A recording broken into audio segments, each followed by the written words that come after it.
Megan Kickless tells KSL-TV that her dad, Dr. Ronald Cornelson, and his daughter, Heather, stopped to help people stranded on the side of the road. But shortly after, they were hit when a semi caused a chain reaction crash. His mission in life is to serve others and to take care of others. He would still help in a heartbeat. She says her father has several broken bones. Her sister seriously hurt her face. Both are still in the hospital. A fire broke out near a homeless camp in South Salt Lake overnight. The fire department says the camp had lots of heating devices that lit the nearby brush on fire. There was no damage to nearby buildings and no reported injuries. Our top national story this hour from ABC News. New numbers from the Labor Department show the inflation rate slowed last month. This figure is important as the Federal Reserve weighs another interest rate hike.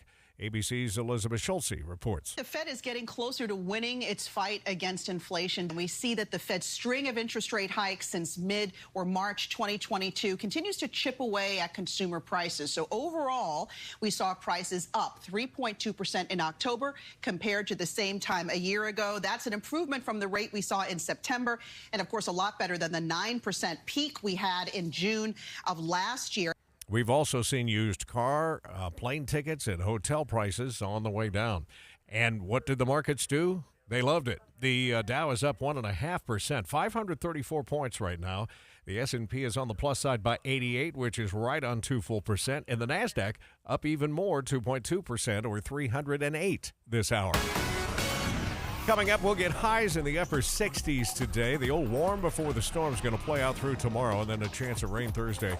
The forecast is next. KSL News Time, 9:02. Early mornings can be hard enough, just getting yourself going. We try to make it a little easier with news and weather from comfortable, trusted anchors and reporters. Join us on Utah's Morning News between 5 and 9 on KSL News Radio. In order for small businesses to thrive, they need to be smart, efficient, savvy, staying ahead of the market at every turn, finding ways to do more with less, and taking advantage of every opportunity that comes their way. That's why Comcast Business is introducing the Small Business Bonus. For a limited time, you can get up to a $1,000 prepaid card when you switch to Comcast Business, the company with the largest, fastest, reliable network. Yep, you heard that right. 1,000 back. Something extra for your company. From the company that powers more businesses than anyone else. So if you're a small business owner, don't wait. Call or go online to learn about the $1,000 bonus today. Comcast Business, powering possibilities. Ends 12/5/2023. New customers with 750 megabits per second or above and 2-year agreement must keep required new services for 30 days to receive prepaid card. Other restrictions apply. Is your payment too much? Is your interest rate too high? Are you just driving a car you don't love? I'm Josh Osborne with Volkswagen Southtown, and it's time to switch and save. Switch and save your way at Volkswagen Southtown. Get a low sign then drive lease and pay $0 down and $0 next month. Or switch your rate and get as low as 3.9% for 72 months. Or save by getting $1,000 more for your trade. Don't miss out. Switch and save at Volkswagen Southtown. Visit VWSouthtown.com. Financing through VCI OAC. Hello, car donation hotline. Hi, I'd like to donate a car to the Utah Kidney Foundation. Are you in Utah? Awesome. Let's get some info and we'll send you a tow truck. But I want my car donation to benefit my neighbor in Farmington who needs a transplant. Are you in Utah? That's a no. I'm in SoCal, but you're still donating to charity. What charity? Doesn't matter. Yes, I want my donation to stay in Utah. Righteous dude. You need to call tow cars in Utah. Locals only, am I right? Oh, yeah. I remember tow cars with a K like kidney. It's on a billboard somewhere. TOWKARS.org. That's it. Towcars.org. If you'd like your vehicle donation to help Utah kidney patients in the Beehive State, please use the web address on their billboard, towcars.org, to donate your old car or truck. That's TOWK like kidney, ARS. Towcars.org. Car trouble? Go to Amco Transmissions for all your total car care needs. From check engine lights to funny smells, they've got you covered. They offer free towing around each of their 9 locally owned Utah Amco locations. Let Amco help you get back on the road. Shields is grateful for our customers, communities, and fellow associates. We give thanks for all the little things in our lives, the things we can often overlook. Thanksgiving reminds us to take the time to open our hearts, to pause, to reflect, and to pray. With grateful hearts, we praise God for family and friends, for health and freedom, and for the rich blessings we enjoy every day as Americans. Amen. Have a blessed Thanksgiving from all of us at Shields. Traffic and weather together, again brought to you by Granite Credit Union's new Dividend Plus checking account. Still slow out there, Andy? There's still some delays, Tim. Northbound 15 still going to see an extra minute or two as you head through Bluffdale and then again in Midvale, but it's looking much better after that. Southbound through Davis and Weber County, I-15 delays have cleared in Riverdale, and now only a little bit of slowing right after you pass 215 if you're in that area right now. Foothill, though, pretty slow the whole way. From the 215 exit all the way up to the U. And then we've got slowdowns on eastbound I-80 driving into the blinding sun near Kimball Junction and Highway 40. Use Superior Water and Air for all your HVAC and plumbing needs. Call 974-9090 or visit superiorwaterandair.com. Superior Water and Air, we got this. I'm Andy Farnsworth in the KSL Traffic Center. Today, sunny with highs in the upper 60s, 15 degrees above seasonal norms. Tomorrow's going to cool down just a little, like 2 degrees. So 65, and then about a 30% chance of showers rolling in on Thursday. We'll have a repeat performance, it looks like Saturday, Sunday. At least we hopefully will get that precipitation. We need it. Right now, sunny downtown and 50 at KSL News Radio, 102.7 FM, 1160 AM, and KSLNewsRadio.com, Utah's news, traffic, and weather station. Dave and Dujanovic, your morning companions for talk, analysis, and key perspectives on Utah's biggest stories on KSL News Radio. I'm just trying to check out the numbers on the stock market. We were up hundreds of points a little earlier today because the CPI came out. It looks good. I mean, it looks like the Fed is starting to sort of stave off inflation a little bit. What is it, up 3%? 500 points. Is the stock market up 500? Yep, Thanks 2%. for checking that. Yeah. 1.5. Look, that's good. That's good for my 401k, your 401k. I mean, that 0.5% I've earned in the last 2 years in my retirement fund. Supposed to be slow and steady, Deb. Slow and steady. It's been at a snail's pace, and the snail is moving backwards. Yeah, super flat. Yeah, tilted down a little bit. It's 9:08. It's time for the launch. Sequence engaged. And here are 3 things Debbie wants you to know. Countdown. 3. I want to get into the political tea. I'm sorry. I'm the troll. I am the social media troll, but did Governor Spencer Cox just kind of awkwardly endorse Salt Lake City Mayor Aaron Mendenhall's re-election bid on Twitter? I mean, it's X, but it's a tweet. It's a splashy back and forth tweet fest between Governor Cox, Mayor Mendenhall, and her opponent, former Mayor Rocky Anderson, who wants his old job back. Get out the popcorn, Dave. I'm going to give you the flow chart. Walk you through the governor's sort of endorsement of Aaron and Rocky's comeback to the governor. Okay, so it was 100% an endorsement. It was, but you can only say so much. You can only give a good hug. You don't want to give a great hug, so to speak. We should be doing more of this, though. There's not a conservative running for mayor in Salt Lake City. Not that they would win anyway.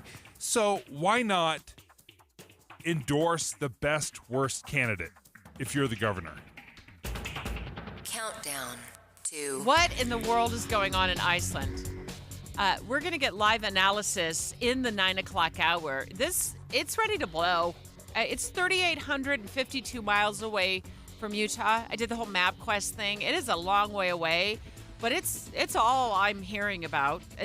They've had 2,000 earthquakes, Dave, in 2 days. Many of them have been over 5.0. What was our earthquake? Our magna earthquake. 5 and change. Yeah.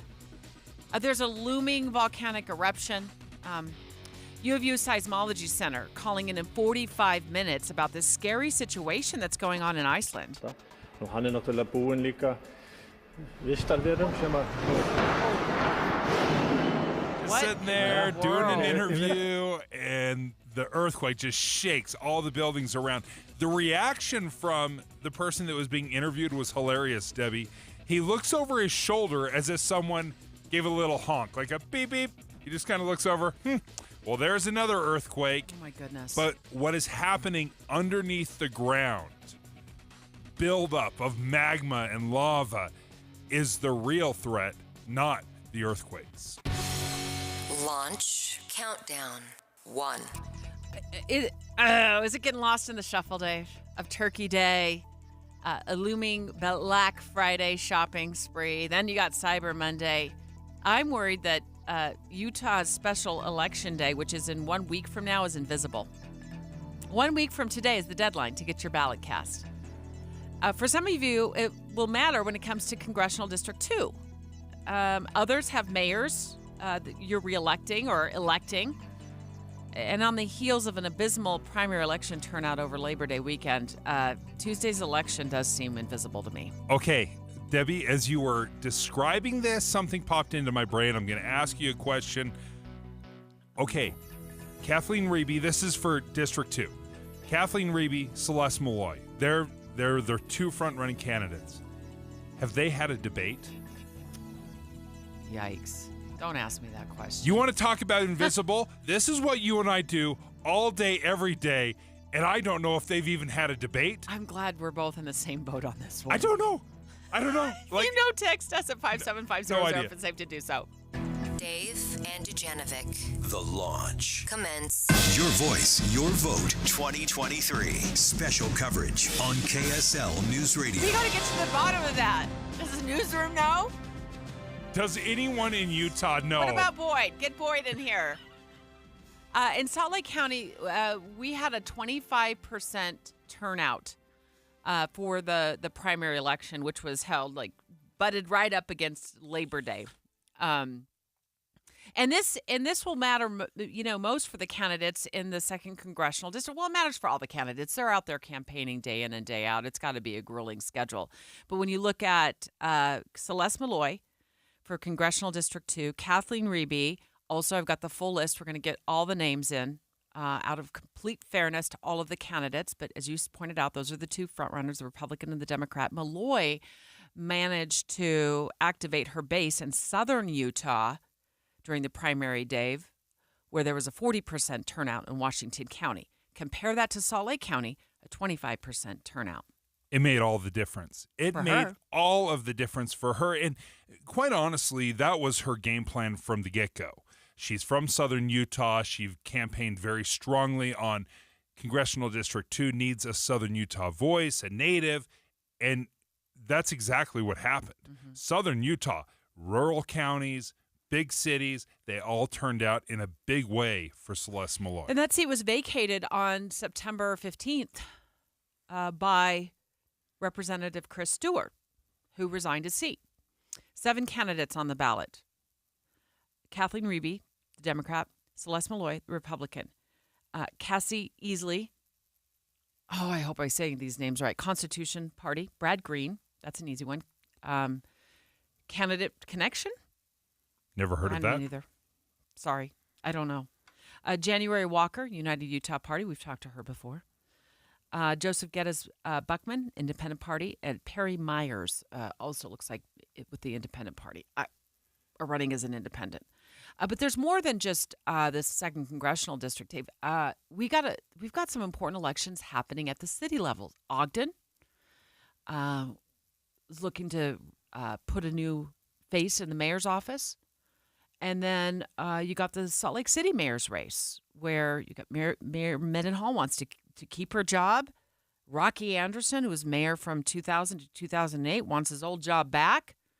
And then another candidate, Michael Valentine, he wants the job too.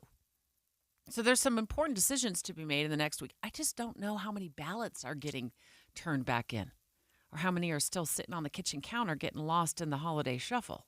Yeah, these odd years are always a terrible turnout.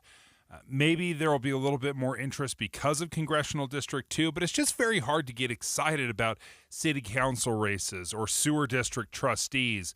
And these are very, very important positions.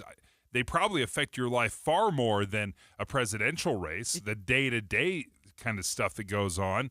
But It's not fancy. It's not exciting. They don't have big parties, and they don't spend a lot of money on campaigns. I just love that you call the sewer district trustee race important. Trust me, of all the important. things I want to work effectively, it's the sewer district. So I'm just worried about turnout for this vacant congressional seat and for other races. I mean, will there be a good turnout? Are we going to just hover right around the 25% turnout again? We're going to check in with county clerks to see what they're seeing for ballot returns. We're 1 week out. Utah's invisible election coverage continues next.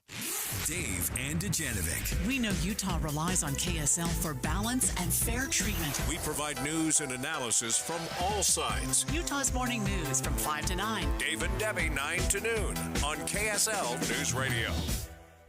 President M. Russell Ballard. Part of the history of this church, the great-great-grandson of Hiram Smith. A life and legacy. I've met with members of the church all over the world. Oh, how I love you.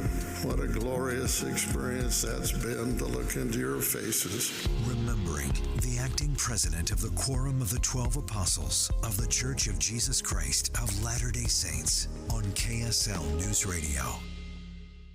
The Zero Res Food Drive is on. All this month, schedule a cleaning with Zero Res Carpet Cleaning, make a donation at the time of service, and you'll pay just $25 per room. Each year, Zero Res collects between 2,000 and 3,000 pounds of food during the food drive. And with your help this year, they could do even more. Zero Res is the only no-residue carpet cleaner in the area. With their ZR water, there's no soaps, no shampoos, and no residue left behind. So your carpets stay cleaner longer. Plus, with a no-residue cleaning, you don't have to worry about any nasty chemicals left behind either.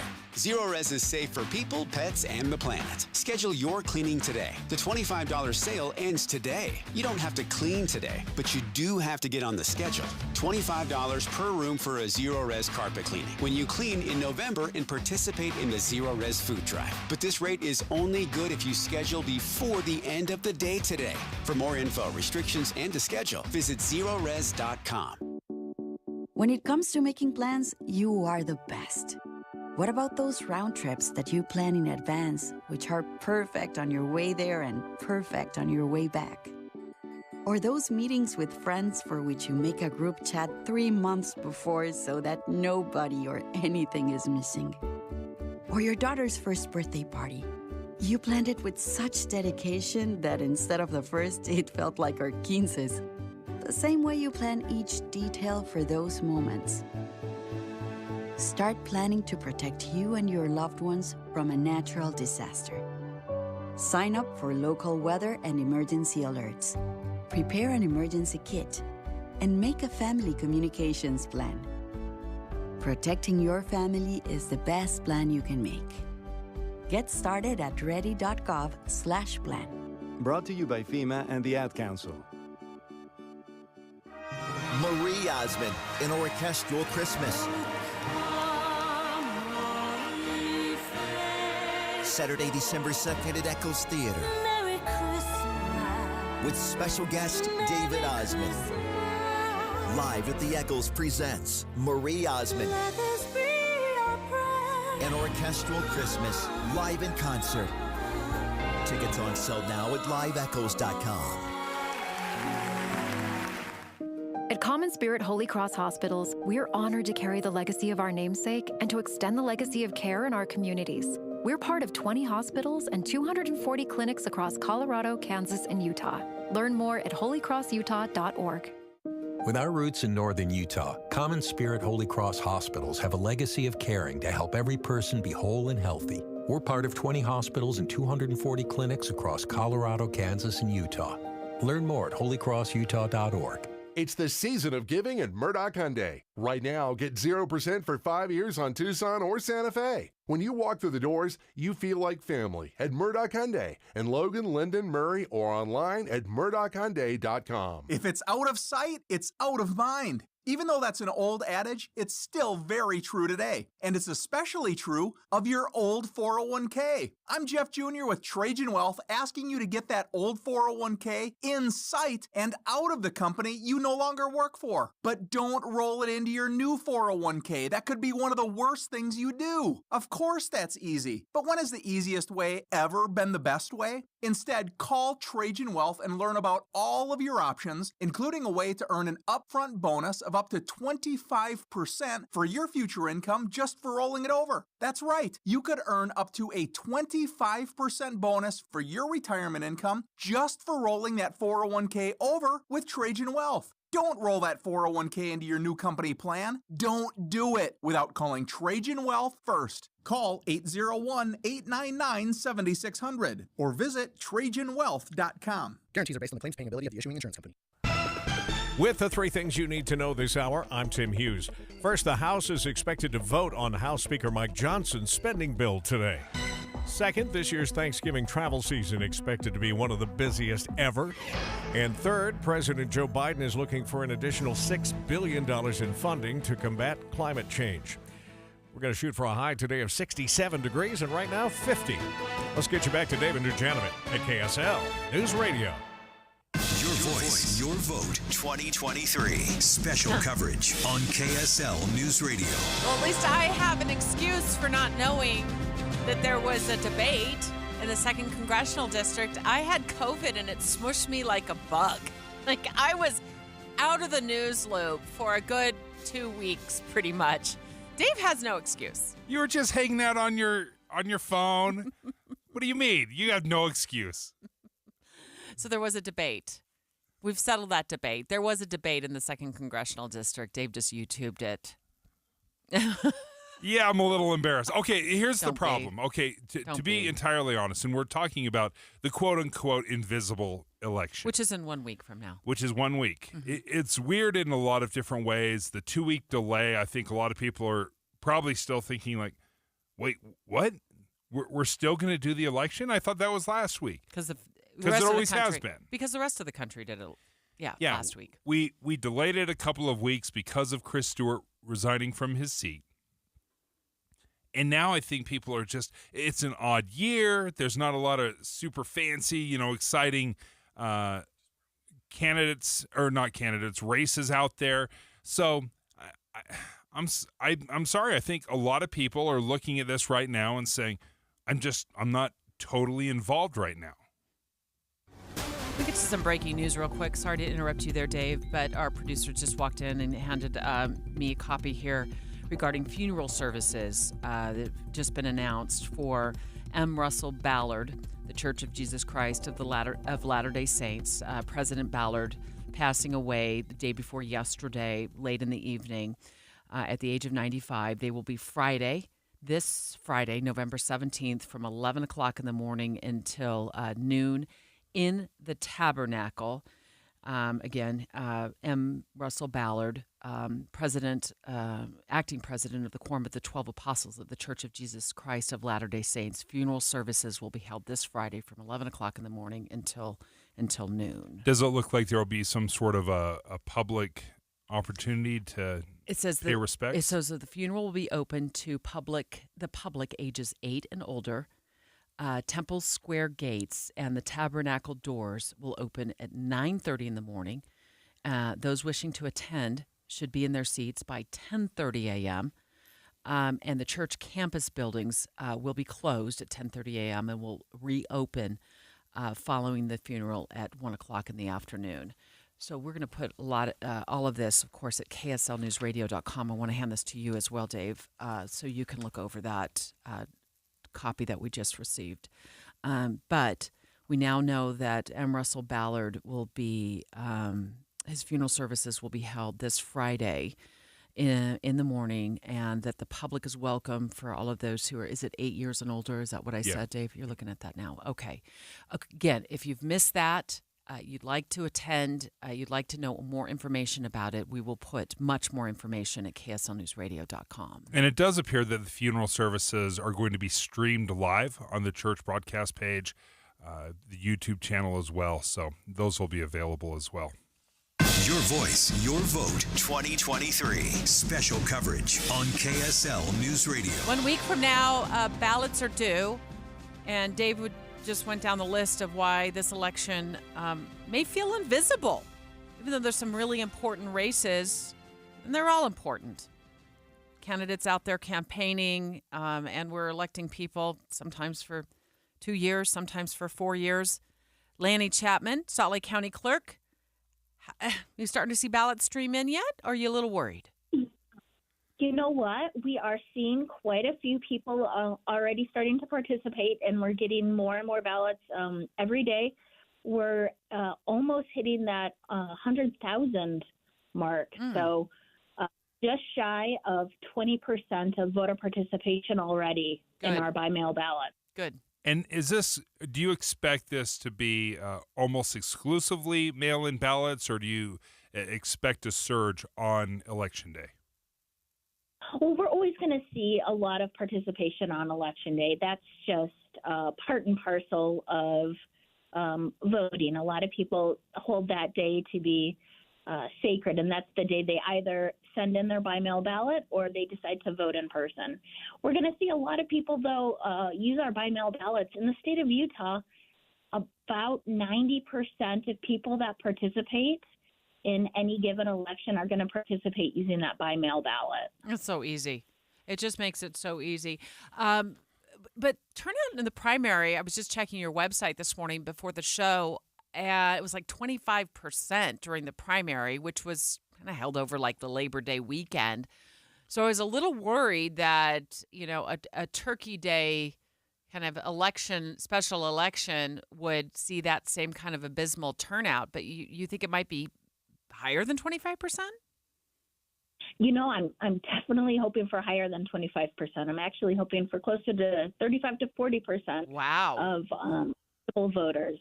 I totally agree with you. I'm seeing a lot of people vote early so that they can get that out of the way and start focusing on the holidays. And that's what I'm hoping that we continue to see. We have early voting already all throughout the county.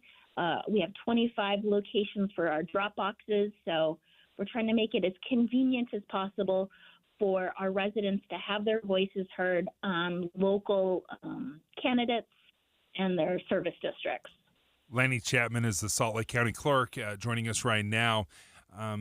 Is this what is standard, I guess, maybe in these odd years?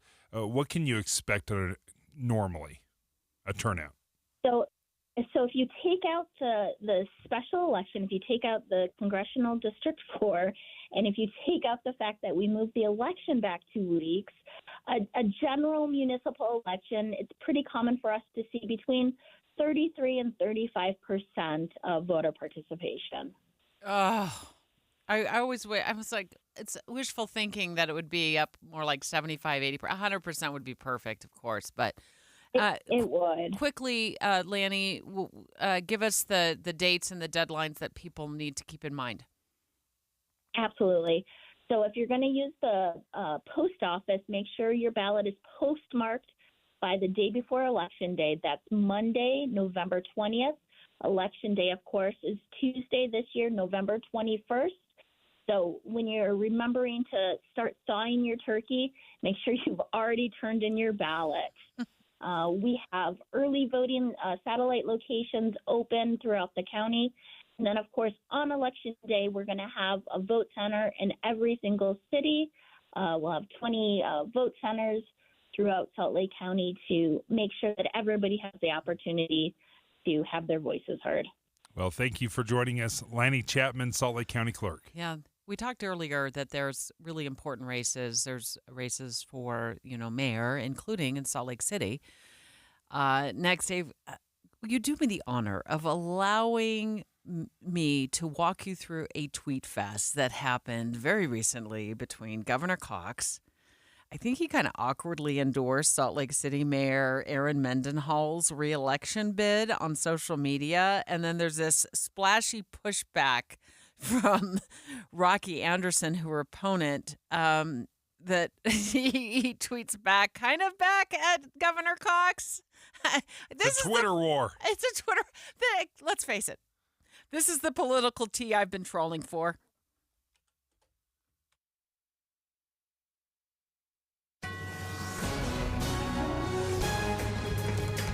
.30 at KSL News Radio. I'm Tim Hughes with a look at our top stories this half hour, and we begin with our top national story from ABC News. A White House report on climate change suggests every area of the U.S. is seeing negative effects as the planet warms. ABC News Chief Meteorologist Ginger Zee reports. Global temperatures have increased faster in the past 50 years than any time in the past 2 millennia. Greenhouse gases are higher today than any time in the last 800,000 years. The drought in the southwestern U.S. is the most severe in the last 1,200 years. President Joe Biden wants to allocate an additional $6 billion to fight the effects of climate change. A volcano in Iceland is causing evacuations this morning. Steam continues to rise from the 6-mile-long fissure that runs straight through the small town of Grindavik. Locals have been evacuated to safe centers out of harm's way. Earth can just open up and swallow you. You never know. So it was really scary. And actually, when I came here to safety, I felt so good, so relieved. The evacuation came after the region was shaken by hundreds of small earthquakes every day for more than 2 weeks. Scientists continue to closely monitor the buildup of magma underground. Tom Rivers, ABC News at the... And now a developing story on KSL funeral arrangements for President M. Russell Ballard, acting president of the Quorum of the 12 Apostles of the Church of Jesus Christ of Latter-day Saints, have now been announced.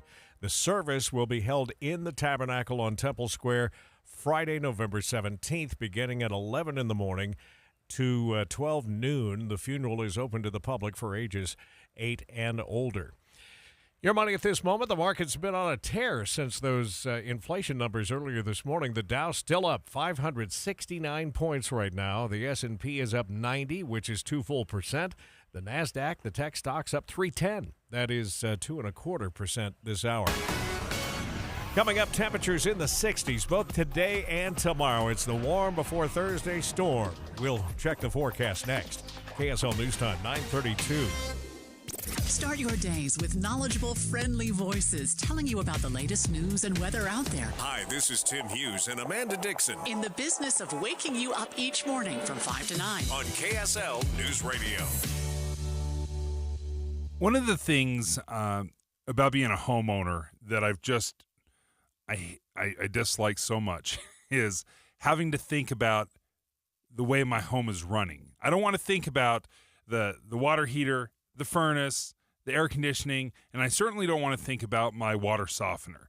I just want everything to work all the time because I'm so busy. I know you are as well. We spend so much time, just living our life. We want the house to work. And it's one of the things I've loved about my Connecticut water softener is I've never once had a problem with it. It's been installed for over 6 years now. It works 24/7. I get soft water. The only thing I have to remember to do is every couple of months, throw a little salt in the bin, and that is it. And we enjoy the benefits of soft water in so many different ways, whether it's keeping our skin soft, good for our laundry, even better for our dishes, and the expensive appliances that are, tucked behind cabinets and stuff. I know that the soft water is not, kind of corroding and just causing problems underneath like the hard water has done for years and years in my house. So we've loved having our Connecticut water softener.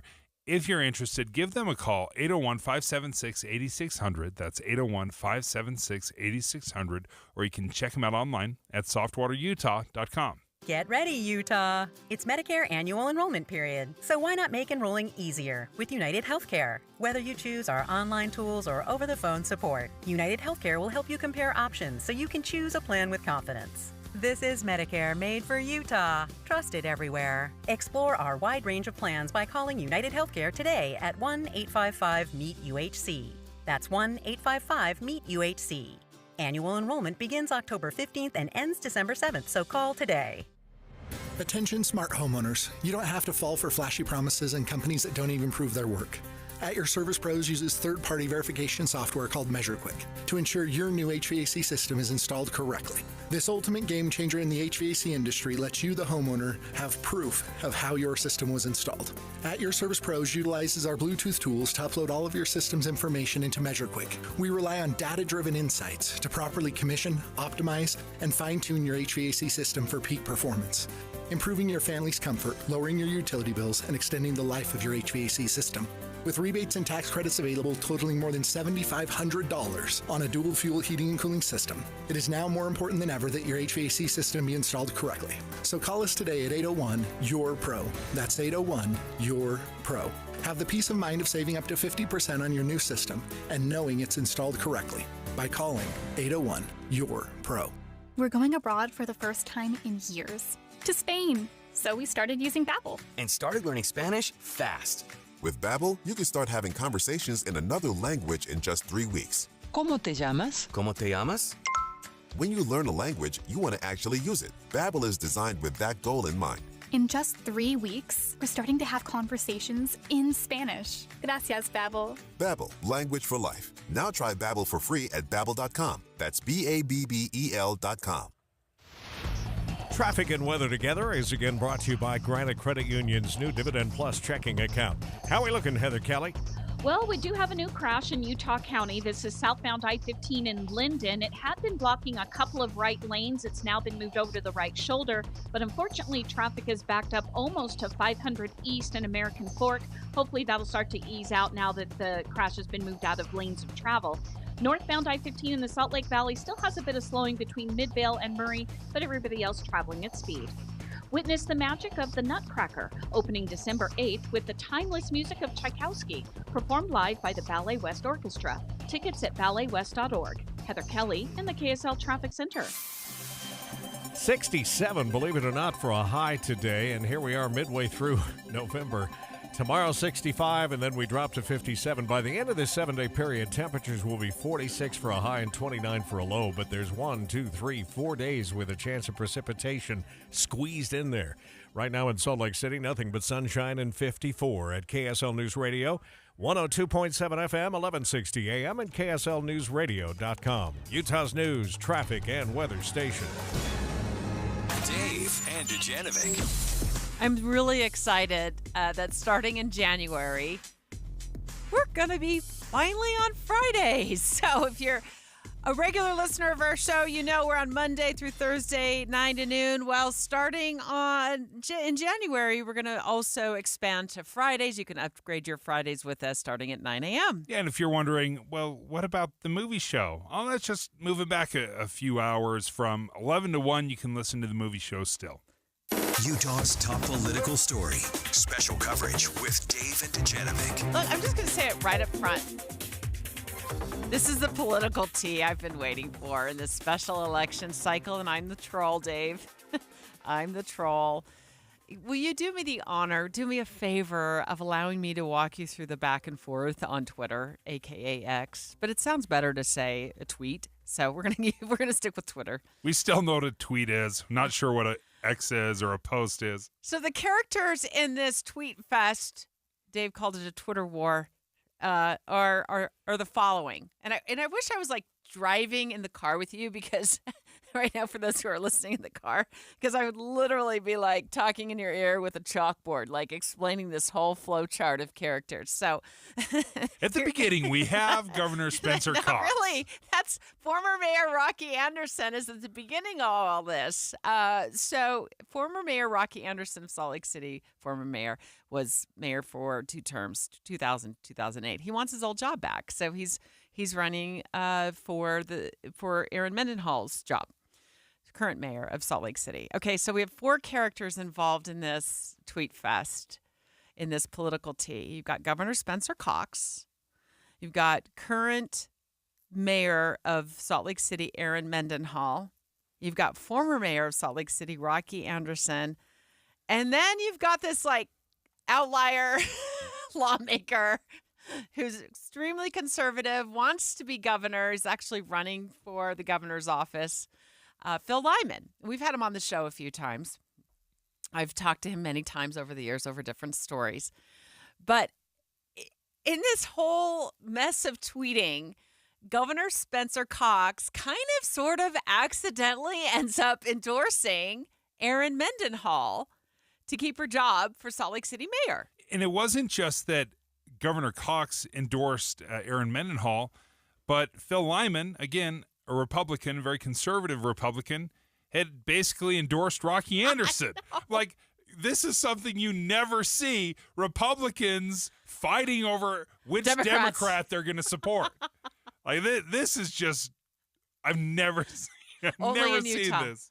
Only in Utah. But you said earlier, when we talked about this in the launch, you said this is something that should happen more often. Absolutely, it should. Give us the Reader's Digest version of your take on that. There are certain things that are just going to happen politically, right? There's no way around it. There's going to be certain offices that are always controlled by Republicans, certain offices or districts, whatever it might be, that are always controlled by Democrats. Just the way it's gerrymandered out or the way it's drawn. However, we just know, okay, a Democrat's never going to win this seat. Well, a Republican mayor is never going to win as mayor of Salt Lake City. It's just not going to happen. Yeah. So instead of just pretending like, oh, you know what, this Republican would be great, why not find the Democrat who aligns closest to your beliefs? So the least worst option. The least worst option. Okay.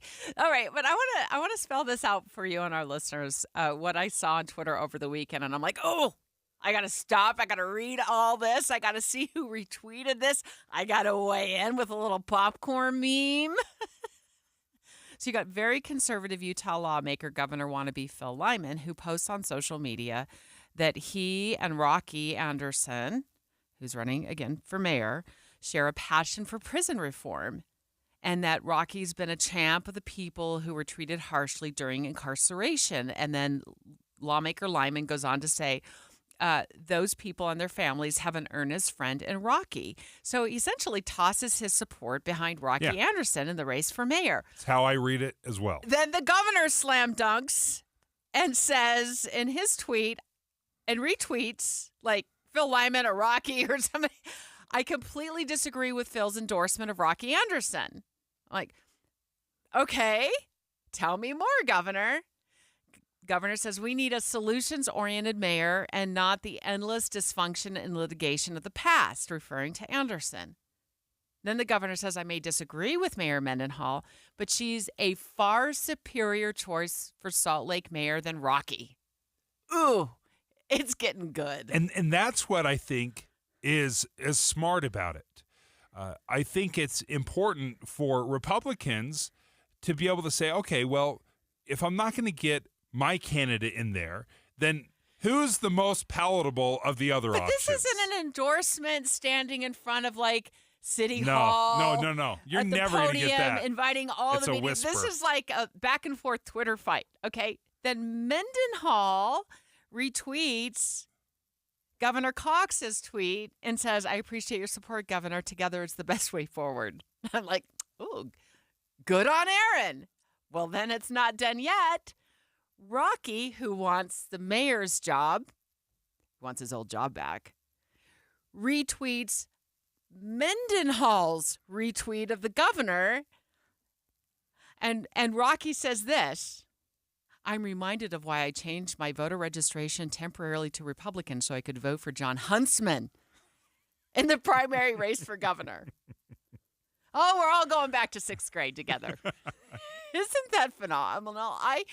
I personally was like, this is the political tea I've been trolling for, but essentially, in the end, I'll just call it like it is. Mayor Mendenhall gets Governor Cox's endorsement, and former Mayor Rocky Anderson gets Governor wannabe and lawmaker Phil Lyman's endorsement. But you said it best, Dave. 2 Republicans endorsing 2 Democrats, 2 liberal candidates, however you want to look at it. Now keep walking down this road. Does that mean Rocky Anderson's going to now endorse Phil Lyman to be governor? Like, this is just cats and dogs living together, mass hysteria. He's got to, right? I mean, it's payback, right? All right. We don't know who's going to win the race. We're going to have all eyeballs on it here at KSL News Radio, our team of producers and reporters walking you up to Election Day.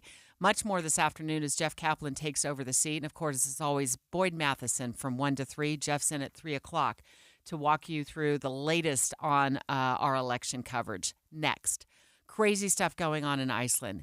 It's ready to blow. At least from all the news coverage, it looks like it's ready to blow. It's 3,800 miles away from Utah. They've had 2,000 earthquakes in 2 days. U of U Seismology Center joining us in just a few minutes about just the wild scene in Iceland. Nú hann náttúrulega búinn líka vistarverum sem að That's an earthquake. One of 2,000 that have hit in just 2 days.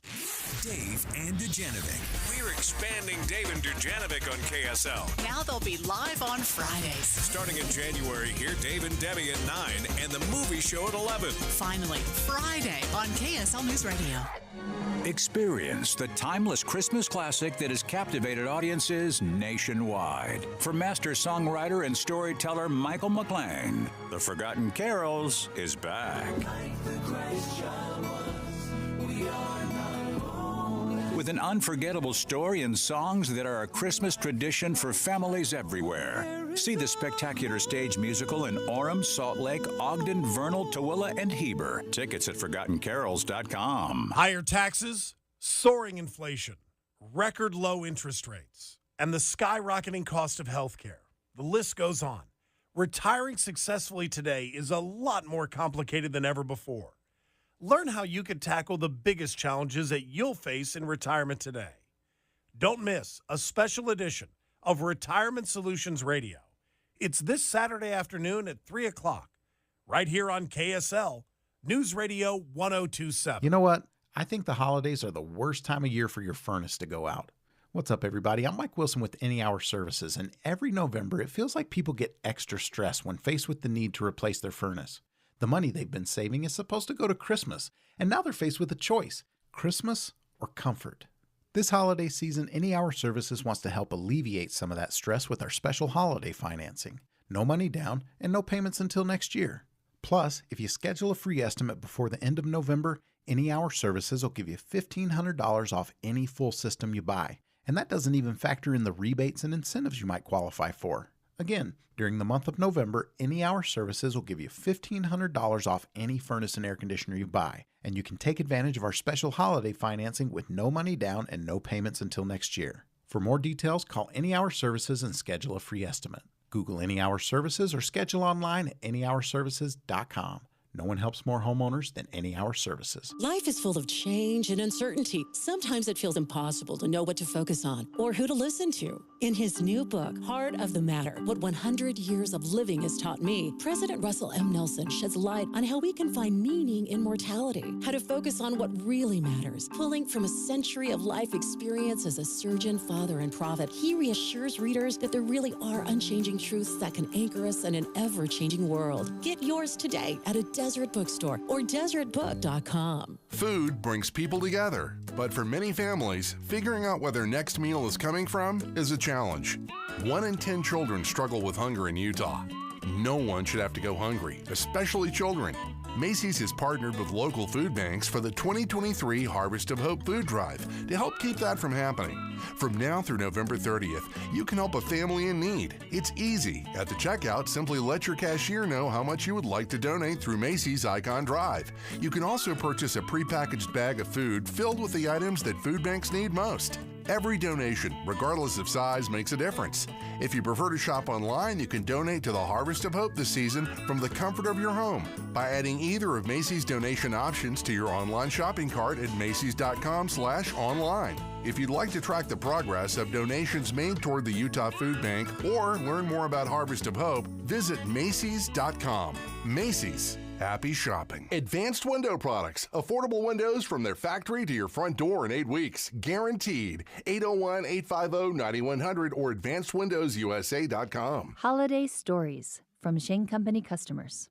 My girlfriend thinks we're going to my parents' house to decorate the tree. She has no idea that I'm actually planning to propose. The whole family's in on it. And Shane Company helped me create the perfect ring and stay within my budget. I went with a classic ring with an oval diamond. I tell you, that diamond, I can't wait to see the look on her face. Shop the largest selection of unique engagement rings in hand-picked diamonds. 'Tis the season to shine. Shane Company. Fine jewelry since 1929. With the three things you need to know this hour, I'm Tim Hughes. First, funeral arrangements for President M. Russell Ballard have been arranged for this Friday. Second, 14 people made it out safely after a house in Hurricane caught fire early this morning. And third, the National Guard will be assisting police at the March for Israel coming up in Washington, D.C. We'll shoot for a high today of 67 degrees, and right now with blue sky and sunshine, it's 54 in Salt Lake City. Let's get you back to Dave and Dujanovic on KSL News Radio. Dave and Dujanovic. Dave and Dujanovic. There's been thousands of earthquakes in just the last couple of weeks in a country of Iceland. It's on edge. It happened, in fact, in the middle of this interview. Hann náttúrulega búinn líka vistarverum sem að... There it goes. What was kind of wild about this is when I was watching it, they barely batted an eyelash. The guy that was getting interviewed just kind of looks over his shoulder at the shaking, and it was shaking building behind him, and he just moves on. That's how common they've been recently. And some of them are as big, like the 5.0 plus range, as what we experienced here in March of 2020 with the Magna earthquake. But the earthquakes aren't actually the biggest danger. Authorities now monitoring an underground buildup of magma beneath the village, fearing it could burst through the Earth's crust within days. I think what shocked me was a couple things. Number one, I had no idea Iceland is Earthquake Island. It has 25,000 earthquakes every year. Most of them are small and imperceptible, but it's really this magma, the lava that is building up underneath, and these constant earthquakes are in part being caused by the lava, or is it the earthquakes that are opening things up for the lava or the magma to flow?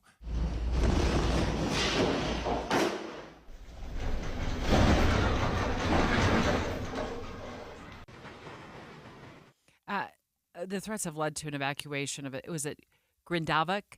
It's a town there of 4,000 people. Jamie Farrell, University of Utah professor of seismology. Maybe you can correct me on the pronunciation of that tiny town that's been evacuated. But this is not new, right, for Iceland, or unexpected, or is it? No, this is very common in Iceland. Iceland is what we call it's a hot spot, so it's a volcanic hot spot, but also it sits on what's called the mid-ocean ridge. So this is a line through the middle of the ocean where actually the Earth's crust is being formed. So it has both of these. So it's very active seismically and volcanically. So this is nothing really new in Iceland. So are they typically just kind of small little movements and a little, spout of lava pops up every once in a while, or do they get really big catastrophic damage? Well, it depends on where it's at, but they do get some pretty large eruptions. I don't know if you remember, maybe it's a decade ago now, I can't remember, but the volcano Eyjafjallajökull erupted, and it closed down air travel in Europe because of the ash that was being ejected out of the volcano. So sometimes they're just kind of small volcanic eruptions where it's just lava flowing out. But sometimes they can be kind of explosive and cause quite a bit of, have a lot of far-reaching implications. We're speaking right now live to Jamie Farrell with the University of Utah as a professor of seismology about what is going on in Iceland. Been looking at this. It's all over social media feeds, all over major news websites, Professor. And some of the damage, though, to the roadways and some of the areas. The roads are buckled, so it does seem like, even though they've been going through this for a while, this is a consistent issue in Iceland. It just does seem like there's a lot of damage. Yes, anytime that magma is being intruded into the shallow crust, it's going to make the ground around it move, up or down. And that can, and depending on how shallow it is, it can cause some damage on the surface. Now, right now, they estimate that the top of the magma intrusion is at about 800 meters depth, so it's about a half a mile beneath the surface. That's pretty shallow. And as that magma moves through the crust, it causes cracks to open and causes these earthquakes. And they're averaging around 1,000 earthquakes a day as this magma intrusion continues, although it has slowed down in the last couple of days. It seems like the rates of ground deformation and the earthquake rates have slowed down a bit over the last couple of days. So maybe that's a good sign. So these magma flows underground, where are they headed, or are they always there, or is this an especially unique occurrence? Well, I mean, it's common. This is what's called a dike intrusion. So when magma wants to make it to the surface, it pretty much follows the path of least resistance, and it follows this path it's taking right now. And this happens a lot. It doesn't always reach the surface. This one may or may not reach the surface. Sometimes it does, sometimes it doesn't. And, when it does, we have lava flows. And if it doesn't, then you can still have damage, like you said, even though the magma has not yet reached the surface. So this is a pretty common way for these types of volcanoes to have activity. Same thing happens in Hawaii. On the Big Island, there's a very similar types of volcanic eruptions there. Jamie Farrell is with the University of Utah. He's a professor of seismology. Wanted to have him on the show, even though Iceland is some 3,800 miles away from Salt Lake City. There's a lot going on there, and there's been a lot of news coverage. So we wanted to get to the bottom of it, what's going on with the volcano situation there, and also the 1,000 earthquakes a day. What does your crystal ball say, Professor, about what the days ahead look like for Iceland? I would say more of the same in the near future, but since I'm not really that close to it, I wouldn't really want to speculate on where it's heading. I don't really have the data to make that decision. Yeah. Does the damage typically come from the explosion, the ash, the lava? All of the above. Just depends. Like I said, there's already been damage to some infrastructure, roads and stuff, just from the deformation on the surface. But again, if lava was to reach the surface, depending on where it came out and which way it flowed, you could have a lot more. Do we ever have a lot more damage? Do we ever have this type of seismic activity in Utah? I remember after the 2020 quake, we had a lot of mini earthquakes and aftershocks, but 1,000 a day sounds like a lot. That's true. Those are different, though. Those are tectonic earthquakes. So that's after a big earthquake or a moderate earthquake that we had 5.7. That alters the stress regime in the ground, and then these earthquakes are kind of that response to that altered stress regime. These are being caused by magma being intruded in the shallow crust. Now, this has happened in Utah a long time ago, before anybody was here. We do have some fairly recent lava flows down in central Utah, down by the town of Meadow and Fillmore.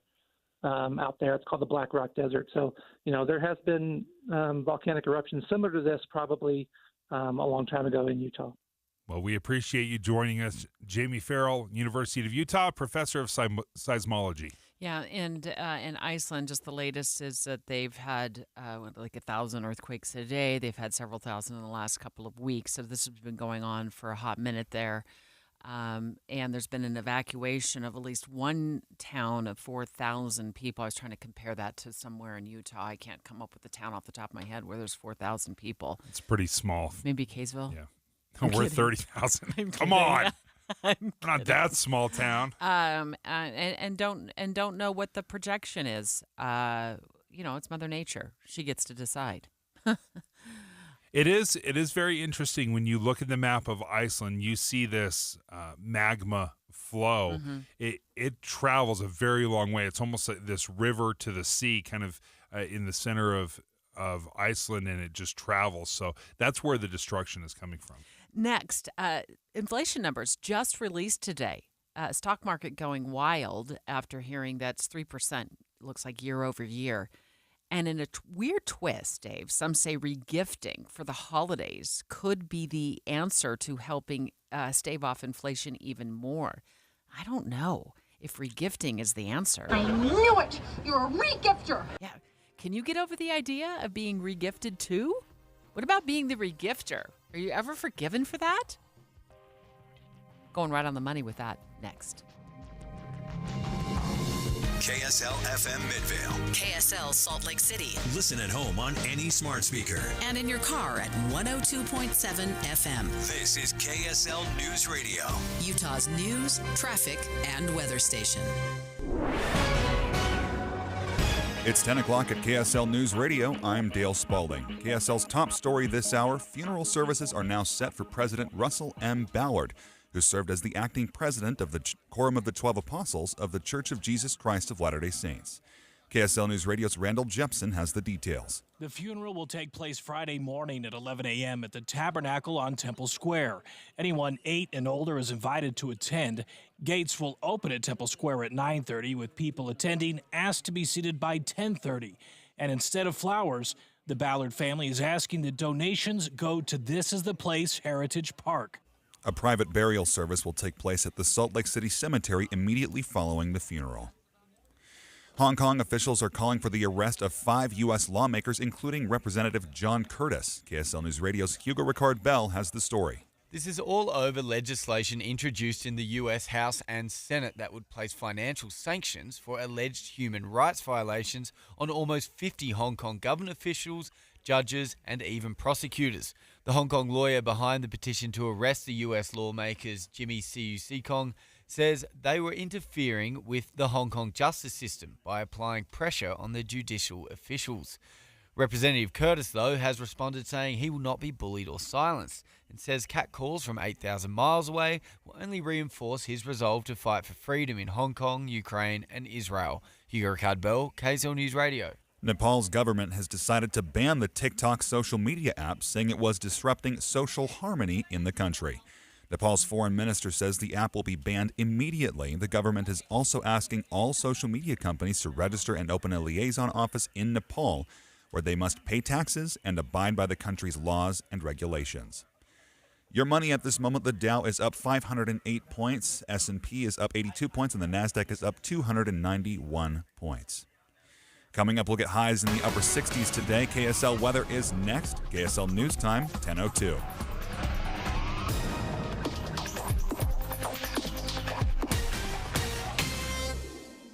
What do you need to hear in the morning to feel ready for the day? Important news that happened overnight, the traffic you'll hit on the roads. You'll be ready for your day with us. Join Utah's Morning News 5 to 9 on KSL News Radio. The Zero Res Food Drive is on. All this month, schedule a cleaning with Zero Res Carpet Cleaning, make a donation at the time of service, and you'll pay just $25 per room. Each year, Zero Res collects between 2,000 and 3,000 pounds of food during the food drive. And with your help this year, they could do even more. Zero Res is the only no-residue carpet cleaner in the area. With their ZR water, there's no soaps, no shampoos, and no residue left behind. So your carpets stay cleaner longer. Plus, with a no-residue cleaning, you don't have to worry about any nasty chemicals left behind either. Zero Res is safe for people, pets, and the planet. Schedule your cleaning today. The $25 sale ends today. You don't have to clean today, but you do have to get on the schedule. $25 per room for a Zero Res carpet cleaning when you clean in November and participate in the Zero Res Food Drive. But this rate is only good if you schedule before the end of the day today.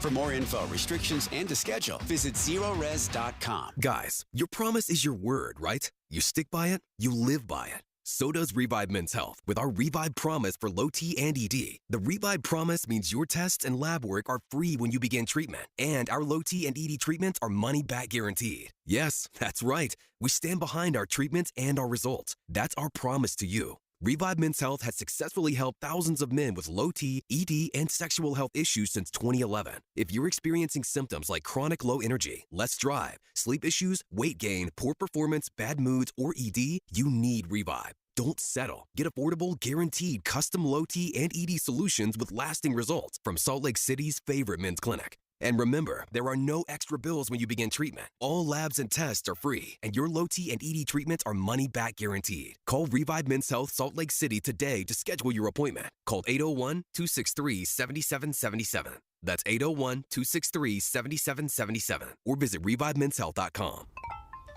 My little brother's friends have been camped out at our place for 2 days straight. 3. It's because of the Xfinity 10G network. Internet that can handle a house full of screens at once, with basically no interruptions. and it's only getting faster. When I was their age, internet like this was a pipe dream. You sound like my grandpa. Please go home. The next generation 10G network only from Xfinity. The future starts now. Now through December 21st, new customers can get 1.2 gigabit internet on the Xfinity 10G network for just $25 a month for 2 years with no annual contract and Wi-Fi equipment included when you add Xfinity Mobile with unlimited data at regular rates. Go to Xfinity.com/10G, call 1-800-XFINITY, or visit a store today. Requires paperless blend and autopay with stored bank account. Restrictions apply. Taxes and fees extra. Xfinity Mobile requires Xfinity Internet. After promo, regular rates apply to internet service and Wi-Fi equipment. Actual speeds vary. Traffic and weather together brought to you by Granite Credit Union's new Dividend Plus checking account. Here's Heather Kelly. Well, we still have delays southbound I-15 in Utah County. This is from Pleasant Grove all the way through Linden due to a crash still over on the right shoulder. But the good news is all the other freeways across the Wasatch Front are traveling at speed. Treat yourself to an everyday celebration. An award-winning dining experience awaits you with mouth-watering signature steaks, salads, sides, and ambiance. Ruth's Chris in downtown Salt Lake or in Hotel Park City. Heather Kelly in the KSL Traffic Center. KSL weather today will be sunny with highs in the upper 60s. Tomorrow will cool down a little bit with some clouds in the afternoon. Right now, we're looking at 54 in Salt Lake City and fair skies. I'm Dale Spalding, KSL News Radio, 102.7 FM, 1160 AM, and KSLNewsRadio.com. Utah's news, traffic, and weather station. Dave and Dujanovic, your morning companions for talk, analysis, and key perspectives on Utah's biggest stories on KSL News Radio. Right on the money. Special coverage with Dave and Dujanovic. So we got new inflation numbers this morning during Utah's morning news. 3%-ish year over year. Not bad. Not bad. Remember what it was like 9%? When it felt like 20%? Dave's shaking his head.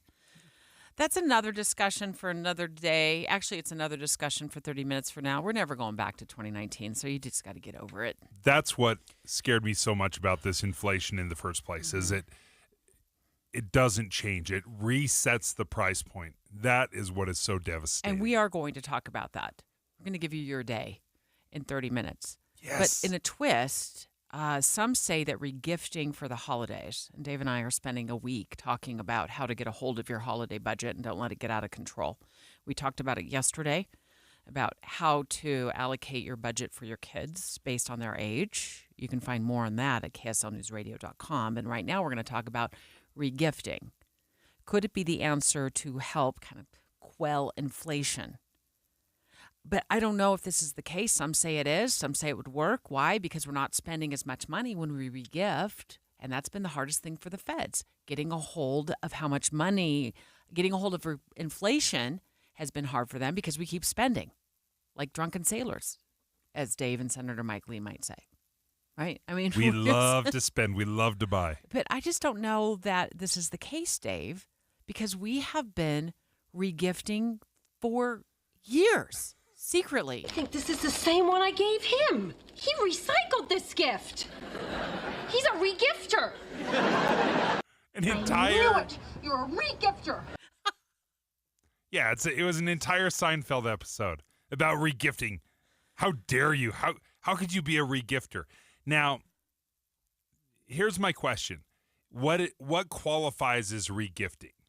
Like, does it still have to be new in the box? Does it count if it's unopened as a regift?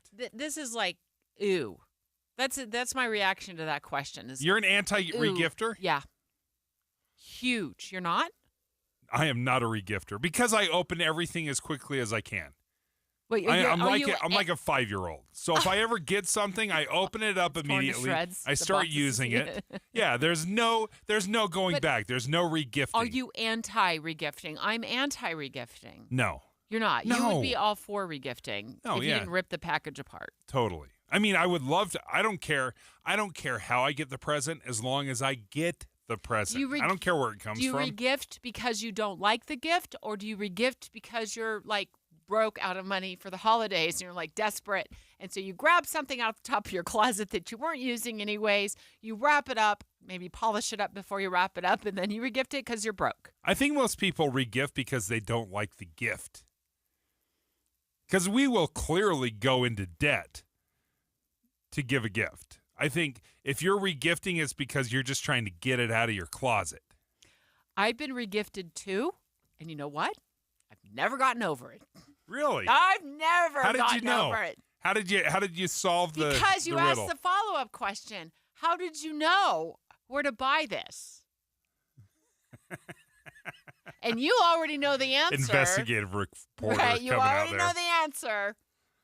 And they can't come up with the answer. Heather Kelly, producer and host of the podcast, world-famous podcast, Money Making Sense. Good morning, Heather. Good morning. Oh, I love that you're joining this conversation to settle the score. First of all, let's start here. You've talked about this and looked at this in your podcast, this issue. Are there rules about regifting?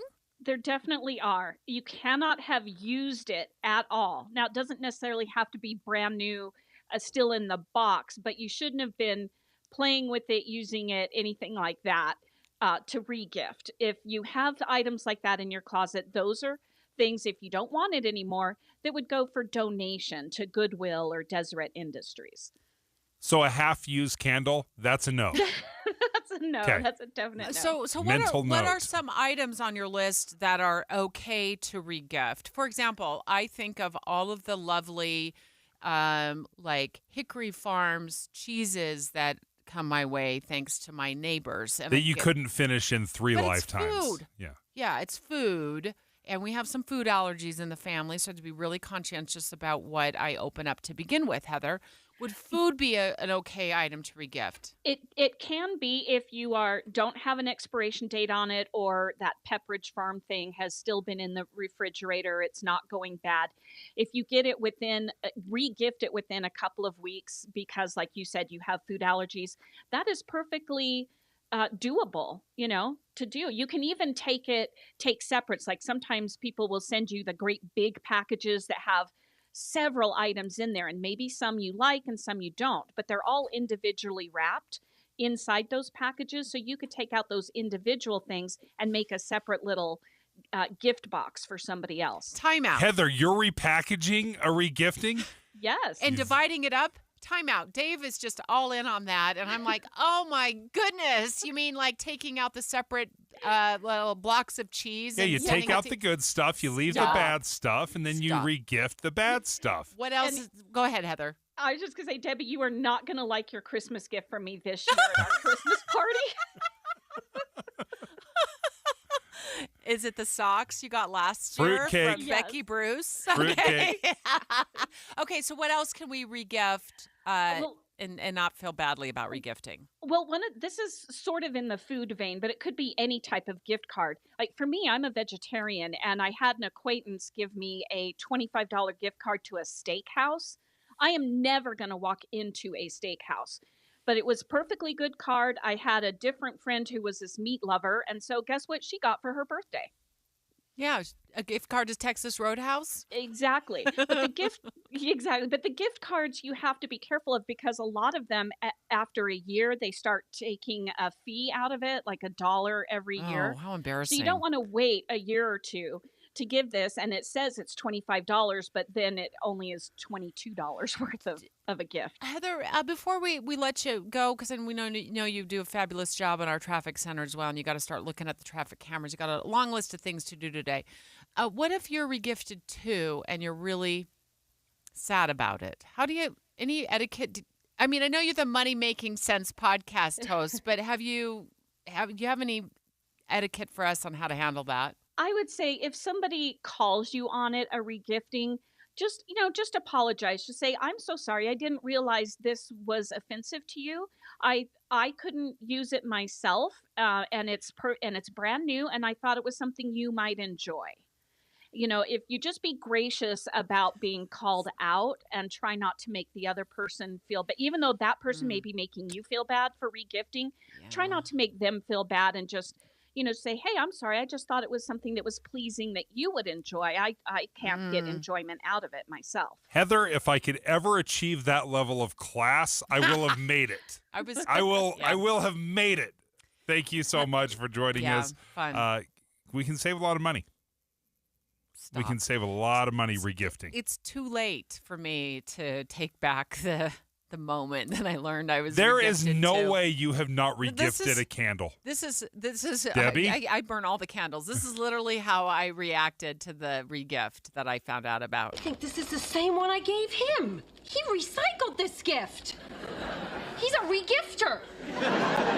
I'll give you a clue of where it was, where this happened. Where I won't tell you all of the details because I even though I say I'm not over it, I am kind of over it, sort of. But we're going to take your live phone calls. What's the question? I can't remember what question we posted on Facebook. Let me look. Does regifting items during the holidays bother you?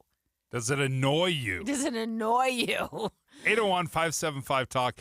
801-575-TALK. Are you a regifter? And if you get regifted, does it annoy you? 801-575-TALK. Dave and Dujanovic. Treat yourself to the depth and analysis on Inside Sources. Floyd Matheson goes beyond the headlines of the biggest stories. Listen to Inside Sources from 1 to 3 on KSL News Radio. From graduating in East High Leopard. He owned Utah's first Edsel dealership, which turned out to be short-lived. To a world religious leader. He worked hand in hand with people of their faith in particularly charitable ways. Treated everybody with such dignity and respect, constantly introducing people to the church. He was quite visionary. Yeah. It's hard to imagine him not being here. We honor and remember the life of President M. Russell Ballard on this station, KSL News Radio. Do you have chirping smoke detectors? What's up, everybody? I'm Mike Wilson with Any Hour Services, and if you've ever experienced chirping smoke detectors, you already know how annoying it can be. A great first step to try and stop the chirping is to change the batteries. If the chirping continues, it's possible that your smoke detector has gone bad. As a matter of fact, a lot of people don't even realize that manufacturers recommend replacing the smoke detector altogether after 10 years. If you remove the smoke detector from the wall, on the back you should find a date of when it was made. Do a little math and you'll know how old it is. Now, Any Hour Services knows being a homeowner means you've got a list a mile long of things to do around the house, and check my electrical system probably isn't one of them. That's why we've put together this radio special for any homeowners listening. One of our licensed electricians will perform a comprehensive inspection of your electrical system that includes testing those smoke detectors and give you a full written report for only $29. But you have to mention this ad when you call. Call Any Hour Services to schedule it. 801-443-7300. 801-443-7300. Any Hour Services. When it comes to making plans, you are the best. What about those round trips that you plan in advance, which are perfect on your way there and perfect on your way back? Or those meetings with friends for which you make a group chat 3 months before so that nobody or anything is missing? Or your daughter's first birthday party. You planned it with such dedication that instead of the first, it felt like our 15s. The same way you plan each detail for those moments. Start planning to protect you and your loved ones from a natural disaster. Sign up for local weather and emergency alerts. Prepare an emergency kit and make a family communications plan. Protecting your family is the best plan you can make. Get started at ready.gov/plan.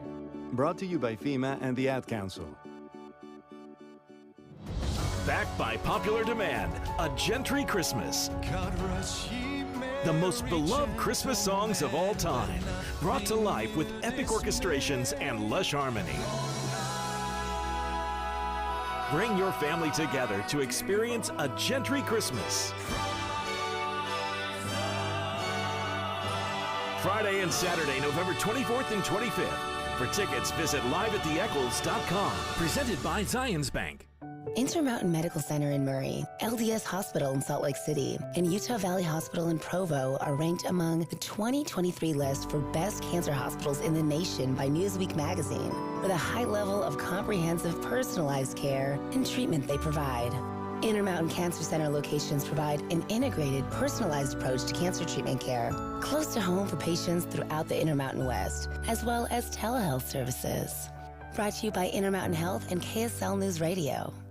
Utah Symphony's Film and Concert Series delivers full-feature films on the big screen as the orchestra plays the soundtrack live. Tickets on sale now at utahsymphony.org. In this market, you'll find Fisher Investments is different than other money managers. Different how? Aren't we all just looking for the hottest stocks? Nope. We use diversified strategies to position our clients' portfolios for their long-term goals. You don't just provide cookie-cutter portfolios? No, we tailor our clients' portfolios to their goals and needs. But you still sell investments that generate high commissions for you, right? No, we don't sell commission-based products. We're a fiduciary, the highest standard of care for a financial advisor. It means we're obligated to act in our clients' best interest. So when do you make more money? Only when your clients make more money? Yep, we have one transparent management fee structured, so we do better when our clients do better. Sounds like you really look out for your clients. We do, because our priority is helping them achieve a comfortable retirement. That might be why most of our clients come from other money managers. Visit FisherInvestments.com to find out why investors like you switch to us. Fisher Investments. Clearly, different money management. Investments in securities involve the risk of loss.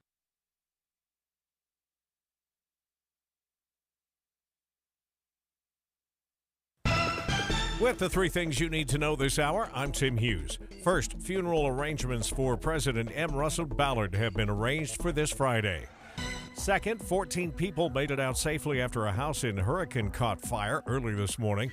And third, the National Guard will be assisting police at the March for Israel coming up in Washington, D.C. We'll shoot for a high today of 67 degrees, and right now with blue sky and sunshine, it's 54 in Salt Lake City. Let's get you back to David Dujanovic on KSL News Radio. Right on the money. Special coverage with Dave and Dujanovic. Really excited to remind you that starting in January, finally on Fridays, yep, we're going to be live from 9 to 11 a.m. every Friday. So upgrade your Fridays with us here on the Dave and Dujanovic Show. Normally Monday through Thursday, but not anymore starting the first week in January. Talking about regifting right now, and if it's cool to regift. Are you annoyed by regifters, or do you love it? 801-575-TALK, taking your live phone calls. I would say in my family, so the in-laws, what we do is a big, what's the elephant thing? The white elephant. There is some sort of elephant involved. I don't know why it's the white elephant. We do a ginormous white elephant thing, so all 30 of us or whatever. And these are like straight regifts. I mean, it is. Now I think about it, now I process it, I bet every single one of these white elephant gifts are under $25, all regifted. And I guarantee you, I have been more excited about those gifts than many, many, many, many gifts in my life. I mean, we are making deals, we are making side, we're doing all sorts of things. It's like a game. Oh yeah, it's incredibly fun. So I've had very good experiences with regifting. The reason we're talking about regifting is because a lot of folks are looking to that this holiday season as a way to save money, keep their budget under control. Dave and I dedicating this week during our show to talk about actionable money-saving tips to save your holiday budget from demise. 801-575-TALK. We're taking your live phone calls. I want to tell you, if you are watching us right now on KSL News Radio's Facebook page, hello. We're so happy you're with us. And it's super cool. If you just click on the actual video right now, you can take a poll. We've posted a poll on the video. Our producers figured out how to do that, so we appreciate Caitlin's work on that. So make sure you take the poll. We'll try to get you the results by the end of this discussion. We've also posted this question on KSL News Radio's Facebook page. Does receiving regifted items during the holidays bother you? Let us know in the comments, but you can also call us live, 801-575-TALK. Ben, in American Fork, what do you think about regifting? So regifting, if it's new, totally okay with it because I would have no idea. But I thought of this question. I thought of a funny story. So my wife and I got married a year ago, and this cute couple from her hometown comes in and gives me this heavy bag, and I was like, this is crazy. What's in this bag? Probably like a mixer or something. We go to open it later, and it was expired food storage and a heart-shaped candle that had already been used and a gift card that had $5 left on it. No! So we were like, wow, that was, we're all about food storage, but yeah, we could use any of the cans in here, and that's ended up why it was so heavy. So, Food storage funny. doesn't expire for 25 years, and you got an expired food storage. That's It was amazing. all expired. It had been. Lesson learned. If you're going to regift, make sure you're checking the expiration date. So a great wedding present, you guys. That's so funny. Thanks so much for sharing that story. And it's a Outstanding. warning to all regifters. Sometimes it's obvious if you're a regifter. I think this is the same one I gave him. He recycled this gift. He's a regifter. Elaine from Seinfeld. Bethany on our KSL News Radio Facebook page says, depends on whether they regifted because they knew we would appreciate the thing more than they would, or because they didn't know what to give me and had a thing they didn't even want. Oh, that's so good. Fawn, you calling from New York City? I am. I used to live in Utah. Oh, well, welcome home. Even if it's by phone. Yeah. What about regifting? I am a total regifter. I think once a gift is given, it's up to the receiver to do with what they will. And my husband and I, we pick a family or somebody in need every year, and I purposely give them maybe some extra stuff so they can regift it, so they have the opportunity to give gifts to other people, because I think it's important to be able to give gifts. And I also think as a receiver, it's your job to be gracious, although expired food storage is a little much. It's maybe. a little much to ask. And you're 100% right, Fawn, on that. So good to hear from you from New York City. I'm sure, we missed you in Utah. There's no doubt. But thanks for listening all the way in New York. And I need to take a page out of Fawn's playbook and be more gracious when I find out somebody's regifted to me. I will say this. Every once in a while, when you get regifted something, it is more valuable than what they would have paid, had they gone out and bought something. I once got a straight razor shaving kit. It was probably $80. They clearly didn't have any need for it. They didn't want it, but it was a super nice shaving kit, and I was doing everything I could to get that shaving kit in the White Elephant gift. I am threatening, I am bullying, I'm doing everything, and I couldn't get the shaving kit. So sometimes the regift is even more valuable than whatever, the new thing. Half of people polled in a 2,000-person poll say they have regifted. And what was shocking to me in reading this poll, that an equal number of people who were polled have suspected people of regifting. So you're not really getting away with anything. And this poll also shows that you're more likely to regift your friends or your coworkers. That feels, regifting coworkers feels a little less, It feels totally fine is the word you're looking for. Totally fine. Linda in Riverdale, what do you think? Are you a regifter? Hey, so no, I'm not, but I don't care if someone regifts me, but I'm kind of like the Seinfeld thing. So I gave my sister-in-law a super cute, she loves to decorate for Christmas, so it was a Christmas decoration among with other things in the bag. And the next year I got it back from her. So I'm like, if you're going to regift, that's great, but you might want to put their name on the back of it just so you know you don't give it back to the same person that gave it to you. Was it by accident? No, I'm sure she just didn't know. She probably just didn't remember who gave it to her. I love it. You know what? So kind of, I guess. It wasn't with intention. So no, I don't think it was intention. I just think she forgot who gave it to her. But I'm like, just mark something, a little sticky or something, who gave that to you, and then it would be fine. But you kind of just, I was just kind of like, wow, I just gave this to her last year. Hey, we've got some great tips from our listeners. We got Ben who said, be careful that you're not regifting stuff that's long since expired. And Linda up in Riverdale saying, hey, make sure you're not regifting the gift that was regifted to you. And I love that Fawn is calling from New York City, that you're still tuning in, Fawn. Thank you so much And I love it. We love when you call us. Again, anytime you want to join in on the conversation, it's 801-575-TALK. I can't believe, Dave, you haven't followed up with my earlier tease that I was going to kind of give you a little bit of an insight of when the regifting moment went south for me. Tell me more. So it was on Valentine's Day many, many years ago. So it gives you an idea of who the culprit was. And I walked out of my bedroom into the kitchen, and I found a gift on the table, and I knew right away. It didn't even take me 2 seconds to know.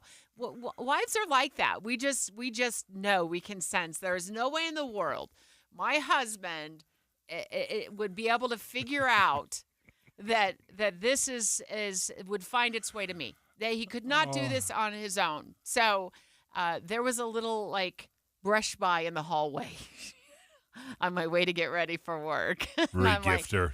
I know this has been regifted. I don't care how hard you try to lie to me and tell me it wasn't regifted. I knew from across the kitchen that you're a regifter. I mean, it was like, you've been a regifter. I knew it! You're a regifter! That was me. And you've probably been a regifter our whole marriage. It's 10:30 at KSL News Radio. I'm Dale Spalding. KSL's top local story this hour. Although there hasn't been a major snowfall this season, resorts like Deer Valley and Park City have already posted their lift tickets at nearly $300 for a day pass. BYU student Sam has 15 years of skiing experience and says he wouldn't pay that much. Honestly, anything over $200 for me is hard. I mean, just being a college student, I get it, I guess, but it's definitely hard to bite that bullet usually. While day passes on the slopes are expensive, resorts usually offer lower prices if you buy your tickets ahead. Volcanic activity continues in southwestern Iceland. Steam continues to rise from the 6-mile-long fissure that runs straight through the small town of Grindavik. Locals have been evacuated to safe centers out of harm's way. Earth can just open up and swallow you. You never know. So it was really scary. And actually, when I came here to safety, I felt so good, so relieved. The evacuation came after the region was shaken by hundreds of small earthquakes every day for more than 2 weeks. Scientists continue to closely monitor the buildup of magma underground. Tom Rivers, ABC News at the Foreign Desk. A group called Discover Winter is helping adults and minority citizens learn it's never too late to learn how to ski. Ski Utah Legacy Programs Manager Albany Miller says the group's aim is to make winter sports accessible to all Utahns. The most amazing thing has been to see these adults realize that skiing is also accessible to them, and it is something that they can love and enjoy forever. Miller says they've received over 450 applicants since the start of the month. Your money at this moment, the Dow is up 465 points, NASDAQ up 289 points, S&P 79 points. Coming up, things are warming up for a bit. KSL weather is next. KSL News Time, 10:32.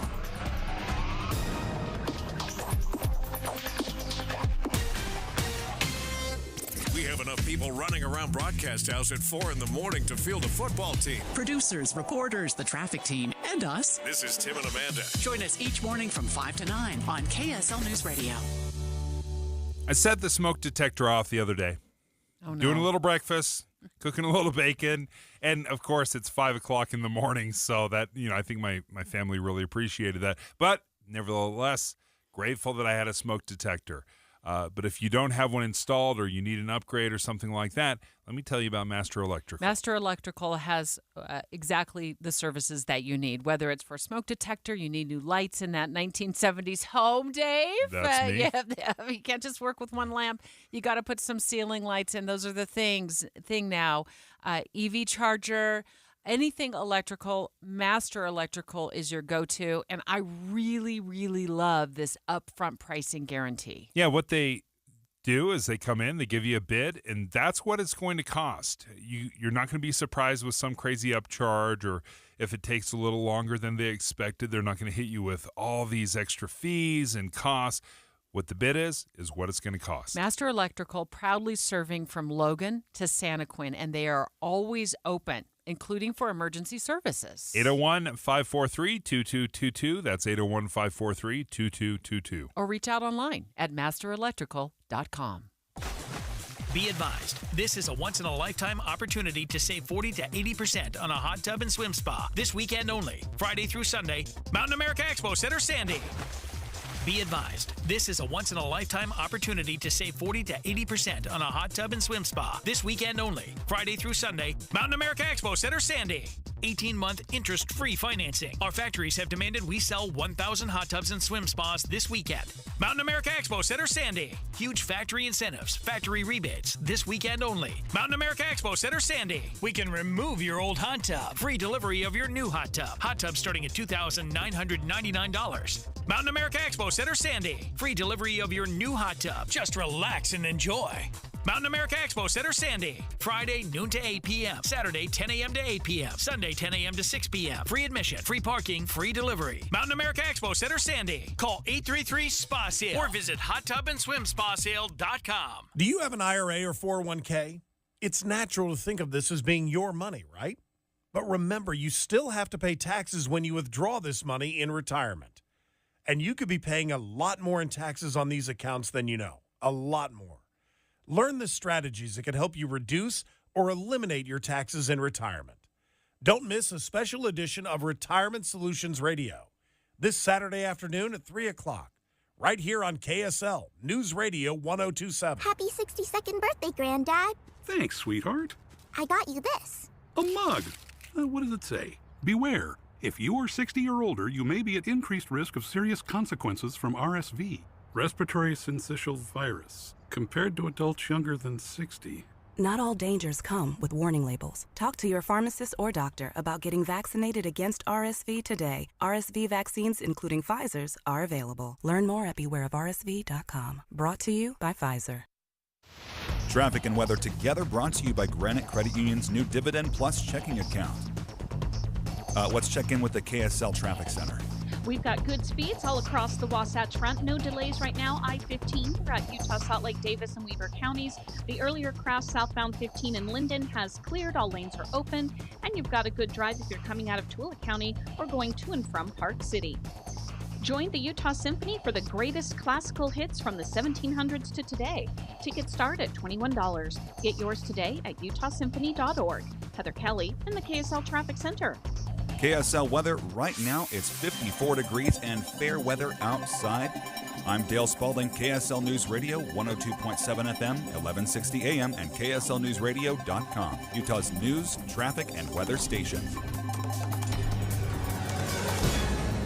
Priced out, inflation, special coverage with Dave and Dujanovic. I love this article that we pulled from Box.com because this reporter pulls no punches. Here's the headline, and then I'm going to read. I'm going to give you a little bit more information, Dave, and I know you're going to have a hot opinion, a hot take on this. The headline is "Inflation in the U.S. isn't the issue. High prices are here to stay." And she goes on to say, prices aren't going up as fast as they were. They're also aren't really moving downward. One of the things that I've been saying since the beginning, and you and I were early on the inflation thing, back when the White House was like, oh, it's transitional, it's just for a minute, this is going to be, and then it turned into be the worst inflation in 40 years. It has stuck around 4 years. And I've said from the beginning, the thing I fear the most is a new price point being set. It used to be, I could get a candy bar for $1. Now that candy bar is $2.25. That is the new price point. It will never go back to $1. So our entire lives have changed with the new price point. So we can't expect, maybe a few things are going to drop down, but the big things, generally speaking, our lives are just going to cost hundreds and hundreds of dollars more a month. And I don't think this is a stretch for me to ask you to put yourself in the shoes of this grocery store shopper, as the reporter lays out in this article. So here it is. I'm just going to read it from the article. So envision you're in the grocery store, Dave, with your cart full of stuff, and you're checking out. And she goes on to say, you walk out of the grocery store feeling like you're not really sure what happened, but somehow your normal fare ran you $50 more than you swear it should have. Did Diet Coke always cost that much? Or eggs? Maybe you've been putting off buying that new car and hope prices go back to where they were pre-pandemic. But you're starting to feel like that wait is really, really long. She said the problem here isn't actually inflation. The actual problem here is prices and that they're here to stay. And I don't want to minimize the reason the prices are what they are is because of inflation. Now, once inflation started to slow down a little bit from 9% down to 3%, which is what it is right now, okay, well, they measure it year over year, which means if you still have inflation, you don't have deflation, by the year mark, the new price point has been set. And then whatever inflation is now is going to just be tacked on top of the new price point. And that's why I think we need to take inflation so much more seriously than we do. We complain a lot about it, but we don't do anything to curb it. She said, the truth is we're never going back to how things were in 2019. I keep poking the bear or keep poking the Dave. We're never going back to 2019. And we have to be okay with that, even though we want to yell and scream about it. But the thing is, a lot of salaries have gone up too. And you'll say, well, not 9% or not 10%, but there is some scariness. And I'm not an economist, and I'm not going to try to pretend like I am here. There is some scariness with deflation. Deflation is bad too. But what we're kind of asking for is deflation to happen. Well, we want deflation in goods and products. We don't want deflation in our wages. So some prices have declined.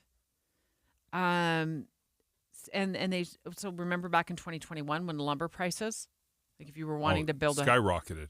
Build a house, you got the bad news from the contractor that lumber prices had skyrocketed.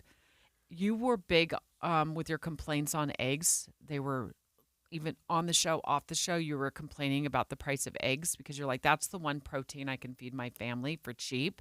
And yeah, they should be right around, I don't know. They were $1, $1.50 a An dozen. egg farmer would probably be like, yeah, $1.50 is cheap. But I feel like that's a good price point. But they were way up. So yeah, those I have was paying settled. $4 and $5 a dozen. Airfare prices have fallen. See, we never want to talk about when prices come down. We only want to complain when they go up. But let's face it, airfare has gotten cheaper. I get Google flight alerts every single day to my email because I'm trying to get out of Dodge. I'm trying to get out of Dodge. I'm trying to go overseas, do some road tripping. I don't know when. I don't have plans, but I'm just keeping an eye on flights, and they're a lot cheaper than they were. So gas prices, they've fallen.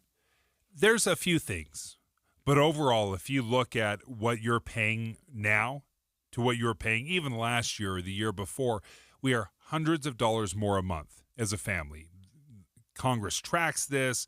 The government tracks this, the CPI, all of this is tracked very closely. And it is indisputable. They're not trying to hide it.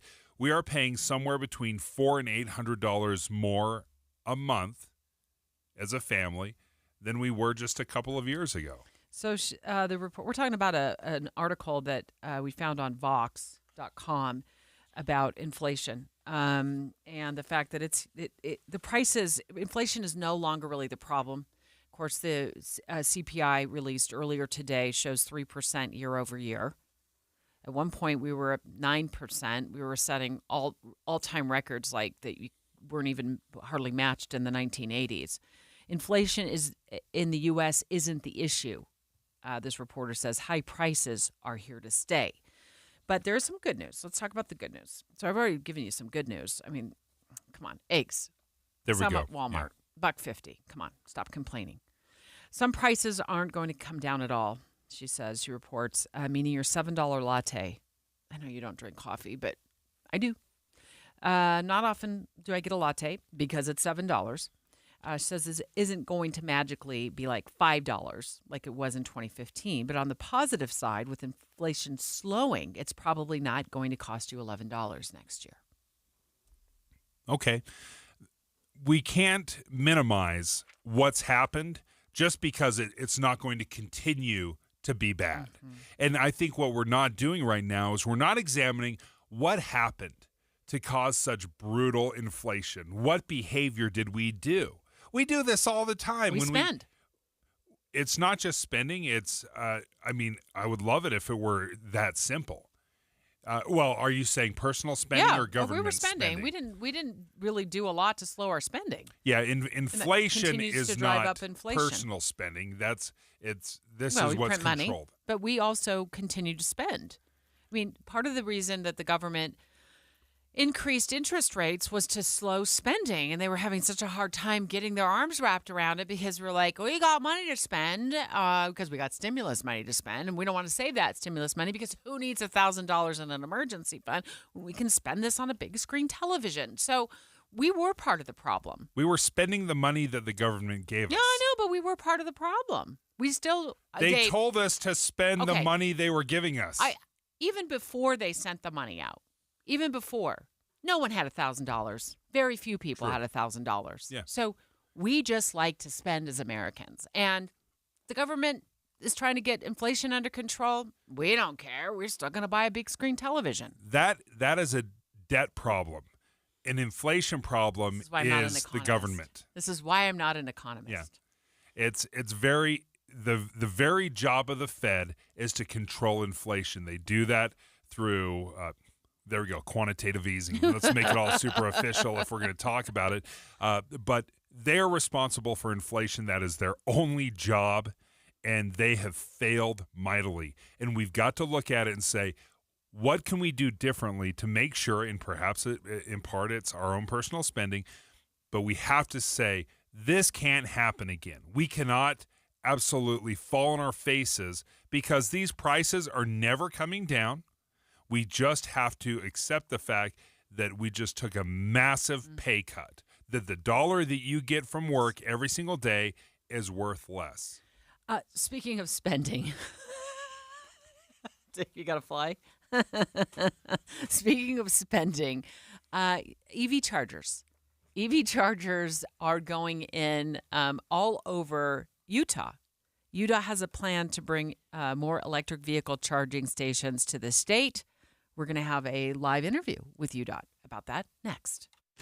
Dave and Dujanovic. 2 new reasons to drop in on KSL on Friday mornings. Starting in January, you'll hear Dave and Debbie Fridays at 9 And hear the movie show at lunch from 11 to 1 on KSL News Radio.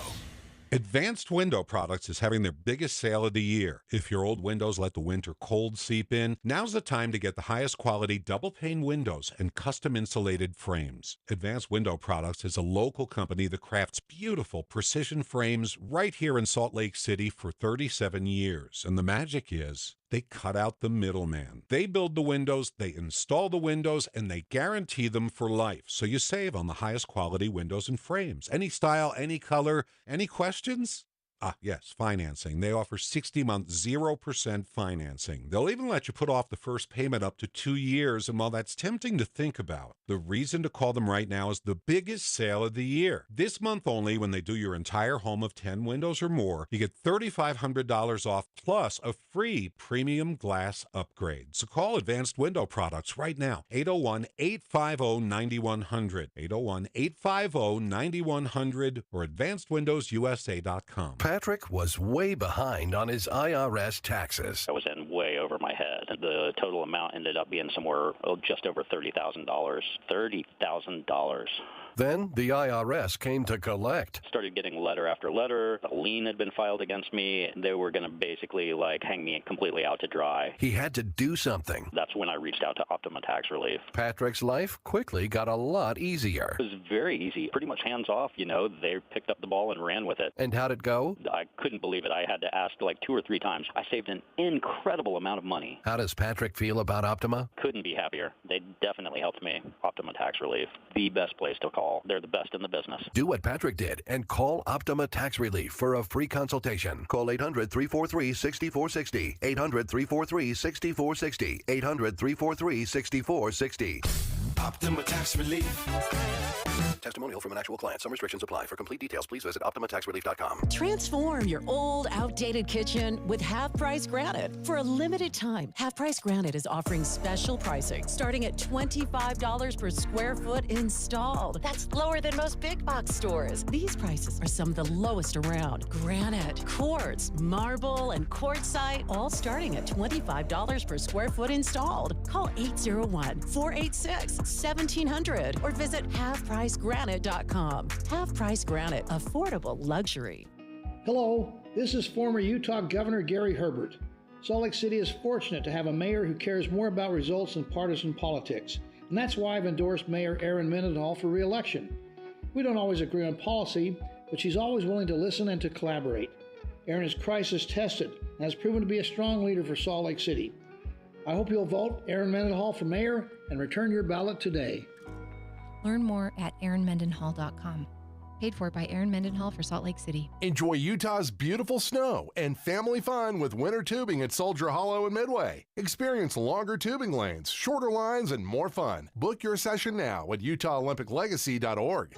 Does your company offer health insurance to your employees? If so, how do you know if you're getting the best deal on employee benefits? Did you know that a benefit broker makes more money when you spend more? Brokers are not only incentivized to steer you to more expensive insurance plans, but the more quotes they get, the harder they have to work and the less money they make. My name is Keith with Magellan and Linden. We're a different kind of benefits broker that offers a best plan, best price guarantee. We get insurance quotes from every insurance company every year. It forces insurance companies to compete for your business and offer the best deal possible. Here's what you do. Visit shopmyplan.com. We'll get you free quotes with no strings attached. If you like what you see, let's work together, and you'll get the best plan at the best price. If your benefits broker isn't getting quotes from every insurance company every year, you're probably paying too much. So visit shopmyplan.com today to get the best deal on employee health insurance. Go to shopmyplan.com today. With the three things you need to know this hour, I'm Tim Hughes. First, funeral arrangements for President M. Russell Ballard have been arranged for this Friday. Second, 14 people made it out safely after a house in Hurricane caught fire early this morning. And third, the National Guard will be assisting police at the March for Israel coming up in Washington, D.C. We'll shoot for a high today of 67 degrees, and right now with blue sky and sunshine, it's 54 in Salt Lake City. Let's get you back to David Dujanovic on KSL News Radio. David Dujanovic. The Utah Department of Transportation jumpstarting EV charging stations all over Utah, making an announcement today that they intend to install a number of them. I think there's 15 on the map that I looked at, Dave. Okay, so having been an EV owner for the past 6 weeks, I will tell you this. What I had hoped happened, which was I was hoping that it was going to save me money. The math I did, at least on paper, was my gas savings will pay for the car itself, will pay for the cost of the car. And let me just tell you, in 6 weeks, just in gasoline, I've saved $500. Wow. Wow. I mean, this has been such a success so far, but charging it is a little bit of a hassle. I was going to ask you, would it help if you had a choice of, like, I worry about your range anxiety. Like, I literally lay awake at night worrying about Dave's range anxiety with his new EV. Yeah, because how do you charge it on the side of the freeway? Plus, you have a hard time charging your phone, like remembering to charge your phone. So what if you forgot to plug it in, or like phones do? Sometimes it's like dangling with the charger sort of out of it, and you have like completely. 1% charge, when you know it's going to be a horrible day when you wake up and that happens, like 1%. So have you had a hard time with the charging of it? I've had to be very mindful. I have certainly had to be mindful because I haven't installed the big EV charging station at my house so far. I just charge it at work because we have something set up. Thank goodness. That's how I've done it. But yeah, when Sunday comes around, I don't have many miles left, let's just say. And is there a charging station down the road from your house in Caseville that you could use? The closest charging station is about a half a mile from my house. So I have gone there and I've plugged it in. But here's the problem. this is not a fast charging station. This is I plug it in and I come back in 8 hours. What? And that's where I think the EV problem is happening right now is, right now, if you need to fill up, it'll take you 10 minutes at a gas station. EVs don't have that solution yet. It's plug it in, leave it, sit for several hours. Well, I also think that you're afraid to take this new EV you bought on the road with you. 100%. Like Idaho. No. Yeah. 100%. I don't even consider it. I'd love to go down to St. George, but what do I do? There's one that's been awarded to the Maverick in Fillmore. There's one, looks like going in Snowville, Tremonton, Layton. So if you got down the road and realized you're a 2% battery, you could swing into Layton. Let's bring in UDOT's Strategic Investments Director. That's a big title, Lyle. UDOT's Strategic Investments Director, Lyle McMillan. Good morning. Morning, Dave. Debbie. How are you? You guys are making this announcement today. Have you already talked to the media about it? We've been talking to them for the last hour. Nice. But none are more important than you. Exactly. Dave's got 1,000 questions because he just bought a new EV, and I'm sure he's excited to hear about this. Okay, so walk me through this. What kind of charging stations are they? Because I think a lot of people are trying to process what I would just said was when I plug in to the free charging stations, I've got to leave it for several hours to get any kind of, mileage build up. Are these the slow charging stations or are these the fast charging stations? That's a great question, Dave. They're basically two kinds. And the ones that you're talking about, we refer to as level 2 or workplace chargers, and those are not what we're installing. The 15 sites that we're installing are 4 ports at 150 kilowatts each. So the ones that you mentioned charging at for 8 hours, those are typically about 6 kilowatts. Oh, wow. So 150 kilowatts. So that means you can typically charge in like 10 to 20 minutes. How much does it charge in those 10 to 20 minutes? 80%. Holy smokes. And will this cost Dave when he pulls up to one of these chargers, Lyle? Probably. The way that we are choosing to implement this, it may surprise you to know that UDOT does not own any gas stations, and we don't intend to own any fast DC EV charging stations either. That's for the private sector. So Yes. What we've done is we've partnered with several Utah companies, Maverick, Pilot, Tesla, Rocky Mountain Power, and a company called Utah.Energy for those 15 sites. And basically, the restriction that we have is that we need to make sure that there's no price gouging, that they'll be charging something that's akin to what the market is already charging for that type of electricity dispensing. Good, because when Dave pulls into the Rocky Mountain Power in Cove Fort to charge his EV, I do not want him price gouged. That's awesome. I'm glad there'll be some. That's our job. Yeah, there'll be some oversight on that. Can you give us an idea, a ballpark of what it would charge or what it would cost to charge? The state average is about 39 to 49 cents a kilowatt. So depending on how many kilowatts is dispensed, then you multiply that times 30 or times 40 or 50%. An interesting thing about Rocky Mountain Power is that they actually are regulated and have gone to the Public Service Commission. And if you are an existing Rocky Mountain Power customer, then your rates are already subsidized, so they'll be significantly lower. So if you have a Rocky Mountain Power bill and you pull into one of their charging sites, you can expect to pay like 19 to 29 cents a kilowatt. Oh. Okay, quickly, Lyle. And by the way, we're speaking with UDOT's Strategic Investments Director, Lyle McMillan, about 15 EV charging stations that are going to be put in across Utah from Snowville on the northern border down to Bluff, Monticello area, getting one as well, and areas in between, including Price and Fillmore. When will these be up and running? Our aggressive schedule is the end of next year, 2024. Some earlier and some later, depending on supply chain availability. Well, we appreciate you joining us. This is fantastic because it has been a little bit of a headache trying to locate and figure out where all the charging stations are. Again, I've only been doing it for 6 weeks, but this is very intriguing. Thank you so much for joining us, Lyle. And Debbie, after this first phase is done, it sounds like there's going to be an EV charging station about every 50 miles along Utah's interstate highways. And that is a game changer. That all of a sudden makes it much more available to go down to St. George.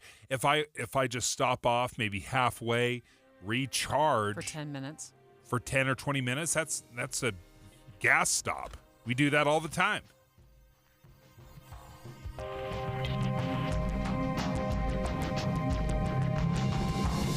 KSL FM Midvale. KSL Salt Lake City. Listen at home on any smart speaker. And in your car at 102.7 FM. This is KSL News Radio. Utah's news, traffic, and weather station. It's 11 o'clock at KSL News Radio. I'm Dale Spaulding. KSL's top story this hour, a family member of 2 people injured along I-80 is speaking out. Megan Kickless tells KSL TV her dad, Dr. Ronald Cornelson, and his daughter Heather stopped to help people stranded on the side of the road. But shortly after, they were hit when a semi caused a chain reaction crash. His mission in life is to serve others and to take care of others. He would still help in a heartbeat. He says her father has several broken bones. Her sister seriously hurt her face. Both are still in the hospital. New numbers from the Labor Department show the inflation rate slowed last month. This figure is important as the Federal Reserve weighs another interest rate hike. ABC's Elizabeth Schultz reports. The Fed is getting closer to winning its fight against inflation. We see that the Fed's string of interest rate hikes since mid or March 2022 continues to chip away at consumer prices. So overall, we saw prices up 3.2% in October compared to the same time a year ago. That's an improvement from the rate we saw in September, and of course a lot better than the 9% peak we had in June of last year. We've also seen used car, plane ticket, and hotel prices go down. Funeral arrangements are now set for President M. Russell Ballard, acting president of the Quorum of the 12 Apostles of the Church of Jesus Christ of Latter-day Saints. The service will be held in the Tabernacle on Temple Square on Friday at 11 a.m. The funeral is open to the public for ages 8 and older. There will not be a public viewing. You'll be able to hear the services live right here on KSL News Radio. Your money at this moment, the Dow is up 488 points, the NASDAQ up 315, S&P up 83 points. Coming up, we'll get highs in the upper 60s today. KSL weather is next. KSL News Time, 11:01.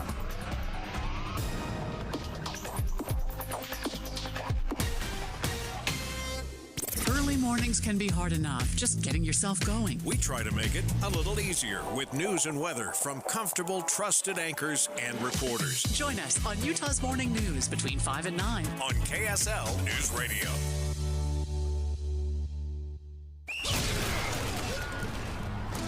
Hey, BYU football fans, come see KSL's own Mitch Harper this Friday, November 17th at Macy's Grocery Store in Orem, 800 North State Street from 4 to 7 p.m. Fun, prizes, and chances to win tickets to the BYU-Oklahoma football game or a $50 Macy's gift card.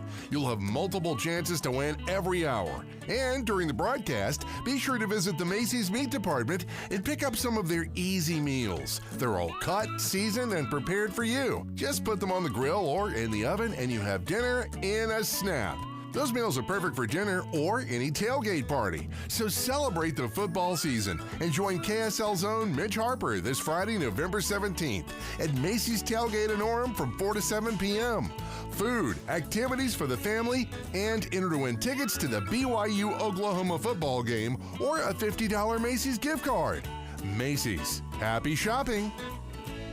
Advanced Window Products is having their biggest sale of the year. If your old windows let the winter cold seep in, now's the time to get the highest quality double-pane windows and custom insulated frames. Advanced Window Products is a local company that crafts beautiful precision frames right here in Salt Lake City for 37 years. And the magic is, they cut out the middleman. They build the windows, they install the windows, and they guarantee them for life. So you save on the highest quality windows and frames. Any style, any color, any questions?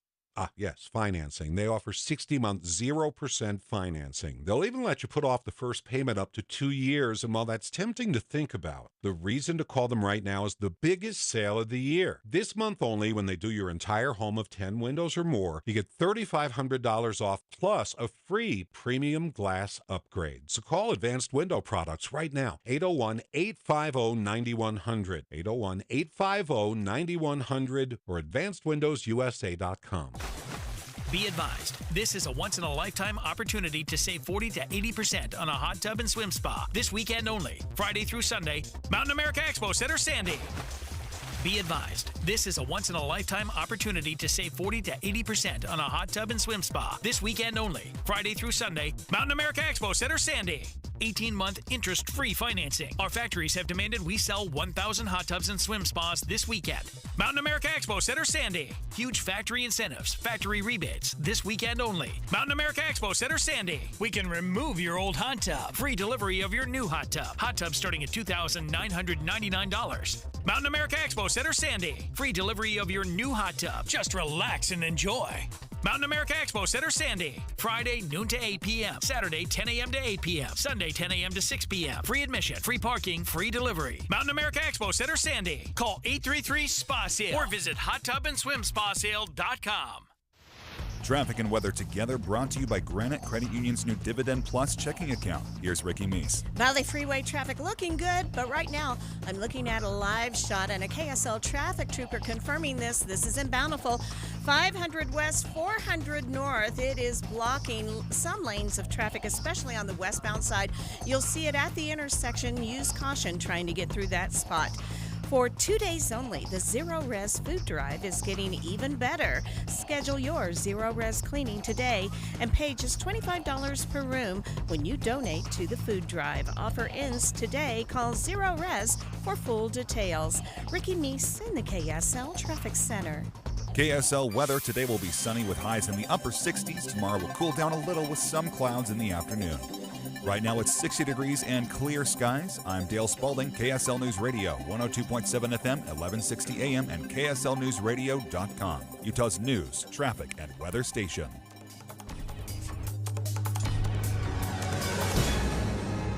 Dave and Dujanovic, your morning companions for talk, analysis, and key perspectives on Utah's biggest stories on KSL News Radio. Dave and Dujanovic, special coverage of the top national story. It's safe to say the honeymoon for new Speaker of the House, Mike Johnson, appears to be over.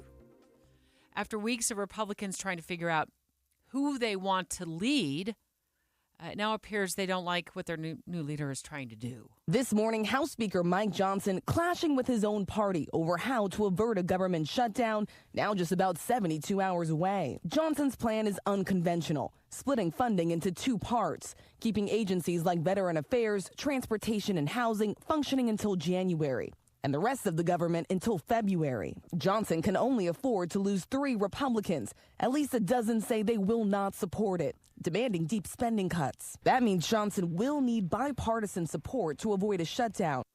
Remember, Mike Johnson was voted in unanimously by Republicans just 3 weeks ago. Now it looks like he's going to have to make Republicans angry by taking a page out of Speaker McCarthy's playbook, reach across the aisle, get the Democrats on board to help keep the government open. It's a risky maneuver to get around a possible Republican procedural block. It has the new speaker betting that his stopgap will receive the support of enough members of both parties to suspend the House rules and pass his spending bill under a 2/3 majority. Some conservatives are opposed, saying they're disappointed over the lack of cuts in a funding extension with 2 different expiration dates. But Democrats have begun to mute their criticism. It's a signal they'll support it. Goodness. Okay.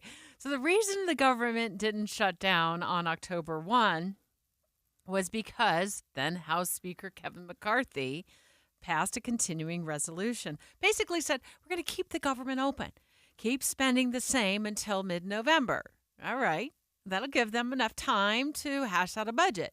So McCarthy gets the CR passed by working with Democrats, and then he ends up losing his job. Yeah, he almost challenged the Republicans, saying, all right, I dare you. I dare you to vote me out for this. And they're like, okay. Yeah, we'll do that. And that's exactly what happened. They voted him out. And then over the last 6 weeks, Congress couldn't figure out a budget because they couldn't agree on who the speaker was going to be. So that took up 3 weeks that should have been used on the budget. They have just essentially run out of time. Rinse, repeat. Rinse, repeat. Exactly, Deb. This is not new. They never figure out a budget. They haven't figured one out for years. They haven't agreed with one for years. So let's not pretend and let's not think that, this is a Kevin McCarthy problem or a Mike Johnson problem. This has always been the problem. The government will shut down Friday if this new budget or the continuing resolution doesn't get passed. Here's the problem. As you said, they don't have a budget agreement, and the CR is really the only thing left on the table. And you got the new guy trying to get this thing crammed through. From the very beginning of this Congress, Democrats have made clear that we are going to find common ground with our Republican colleagues on any issue in good faith, whenever and wherever possible, but that we would also push back against their extremism whenever necessary. That was House Democratic leader Hakeem Jeffries. Now, the big question, and I think this is really what it boils down to, is Mike Johnson going to be able to survive if he works with the Democrats? Or have the Republicans used up all of their political capital to boot Kevin McCarthy? Or the eight? What does Mike McCarthy call him? Kevin calls him the Crazy Eight. The Crazy Eight? Yeah. Yeah, from the House Freedom Caucus. This is the Led Matt by, Gaetz group. Oh, Matt Gaetz. That's right. I already forgotten his name. I haven't forgotten his name. It just escaped me in the moment. But Matt Gaetz, and yeah, he calls him now. He's called him the Crazy Eight, who booted him. You think Mike Johnson is going to fall victim? Well, that's a good question. If they're being consistent, then yes, right? If the Crazy Eight, if they're going to be consistent, then yeah. Spending cuts. Yeah. Now this is what they're pushing for: massive spending cuts. They want spending cuts, and they're just looking for someone who can deliver them. Here's the problem: Mike Johnson could come in with an incredibly aggressive spending cut bill that will go nowhere. Even if every Republican got on board in the House and passed it, let's say you cut all spending by 50% across the board. The House could pass it. It's never going to pass the Senate, and it will never pass the president, right? So what are we doing here? You can virtue signal a bill, and you can show massive spending cuts in the House. But unless it can pass the Senate and the White House, then it doesn't matter. Republicans will get blamed. Yes. They always do. Always have. Yeah. I don't know why they want to keep getting blamed. I don't know what the philosophy is behind it, because they will get blamed for that. Yes. Yeah, I would agree. I think it's because they've done a very, very poor job of explaining why they want to shut down the government. It's one issue. They're always fighting the one issue, which is, can anyone say it? If you don't know the answer right now in your brain, it's because Republicans have failed to communicate their message. The reason they keep shutting down the government. That was brilliant. That's the problem. Because I thought you were going to look at me for that one issue. I'm like, oh. Yeah. I know what it is, but it's spending. It is always about spending. They want to cut spending. And they haven't done a good enough job explaining to the American people why they need to shut down the government. Well, then there's a lot of spending that goes on and a lot of different areas. Then cut Social Security. Deb, this is the very difficult conversation. Cut Medicare. They know it. They know they have to cut spending in Social Security and Medicare and defense spending as well. They need to cut across the board. It needs to make everybody miserable.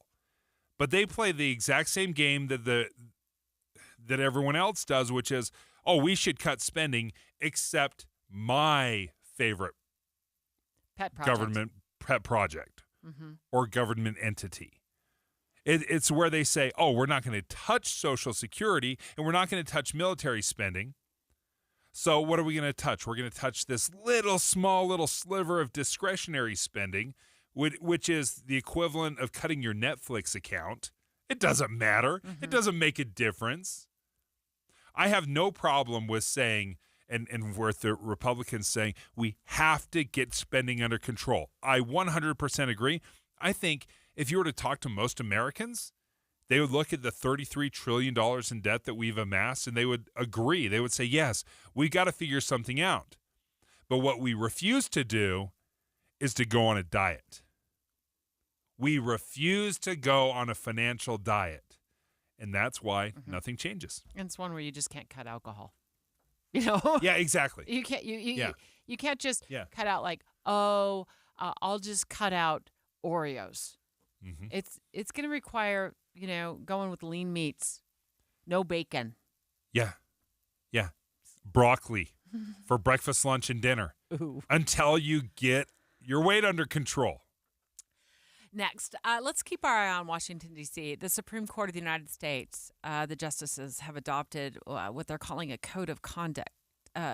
They've been in an ethical scrutiny mess lately because of a couple of justices and what's come to light about, I'll call them gifts that they've received. It's just shocking to me that the Supreme Court of the United States, the justices, had to act. If they had a code of conduct, nobody knew about it, and also we found out they didn't have a code of conduct, so now they have to adopt it because a bunch of justices decided to not follow their own code of conduct. It's wild. We're going to get Greg Skordas, our KSL legal analyst, on the line with us straight ahead, and I'm going to lay out why I think this is just it's a nothing burger. Next. Dave and Dujanovic. Finally, Friday. Now you can hear Dave and Dujanovic 5 days a week. Starting in January, Dave and Debbie will be on Fridays at 9. Then the movie show from 11 to 1. On KSL News Radio. President M. Russell Ballard. Part of the history of this church, the great-great-grandson of Hiram Smith. A life and legacy. I've met with members of the church all over the world. Oh, how I love you. What a glorious experience that's been to look into your faces. Remembering the acting president of the Quorum of the 12 Apostles of the Church of Jesus Christ of Latter-day Saints on KSL News Radio. Bill Riley here with University of Utah head football coach Kyle Whittingham. Now tell me, Coach Whitt, what's your philosophy on a winning team? I believe the key to winning is a strong offensive line. When the linemen do their job, nothing gets through to the quarterback, so he can do his job. Well, what happens if the linemen don't do their job? Ouch. You know, Bill, I recently learned that kidneys work like linemen for your body. When your kidneys work, they block poisons and chemicals from your blood. Coach, I've heard that 1 in 9 Americans have some form of kidney disease. What can we do to fight back? Join me, Coach Kyle Whittingham, and be part of the winning team against kidney disease. Donate your used car or truck to the Kidney Foundation. Your car will be towed for free, and you'll get a receipt for a tax deduction. Tell them how to do that, Bill. Donate your car to the Kidney Foundation today and make your car a kidney car. Cars to save lives. Call 1-800-TOW-CARS. That's TOW CARS. Cars with a K. 1-800-TOW-CAR. Every year, the National Kidney Foundation helps individuals and families affected by kidney disease. Help them out by making your car a kidney car. Call 1-800-TOW-CARS. At Common Spirit Holy Cross Hospitals, we're honored to carry the legacy of our namesake and to extend the legacy of care in our communities. We're part of 20 hospitals and 240 clinics across Colorado, Kansas, and Utah. Learn more at holycrossutah.org. With our roots in northern Utah, Common Spirit Holy Cross Hospitals have a legacy of caring to help every person be whole and healthy. We're part of 20 hospitals and 240 clinics across Colorado, Kansas, and Utah. Learn more at holycrossutah.org. The Zero Res Food Drive is on. All this month, schedule a cleaning with Zero Res Carpet Cleaning, make a donation at the time of service, and you'll pay just $25 per room. Each year, Zero Res collects between 2,000 and 3,000 pounds of food during the food drive. And with your help this year, they could do even more. Zero Res is the only no-residue carpet cleaner in the area. With their ZR water, there's no soaps, no shampoos, and no residue left behind, so your carpets stay cleaner longer. Plus, Plus, with a no residue cleaning, you don't have to worry about any nasty chemicals left behind either. Zero Res is safe for people, pets, and the planet. Schedule your cleaning today. The $25 sale ends today. You don't have to clean today, but you do have to get on the schedule. $25 per room for a Zero Res carpet cleaning when you clean in November and participate in the Zero Res food drive. But this rate is only good if you schedule before the end of the day today. For more info, restrictions, and to schedule, visit zerores.com.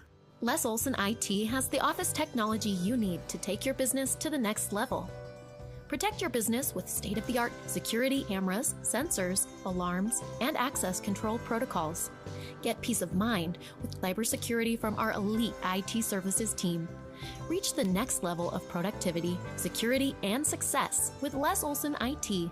Learn more at lesolson.com.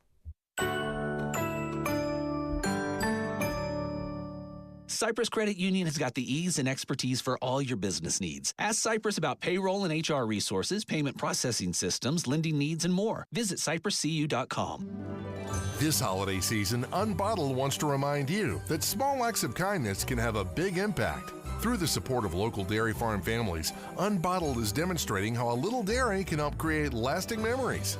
Local dairy farm families have a proud history of backing high school athletics through their partnership with the Utah High School Activities Association.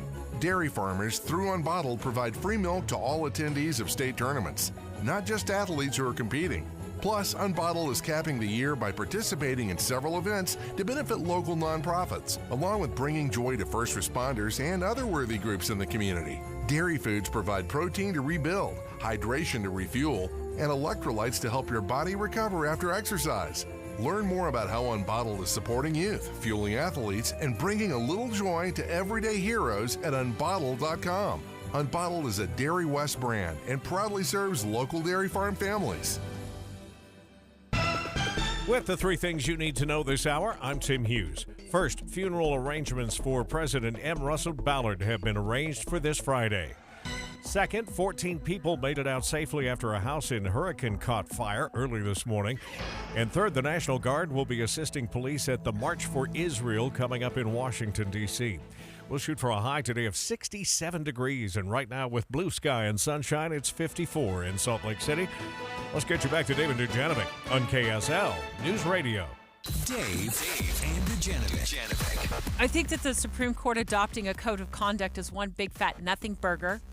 It comes on the heels of a series of news reports, investigative stories, particularly about Justice Clarence Thomas.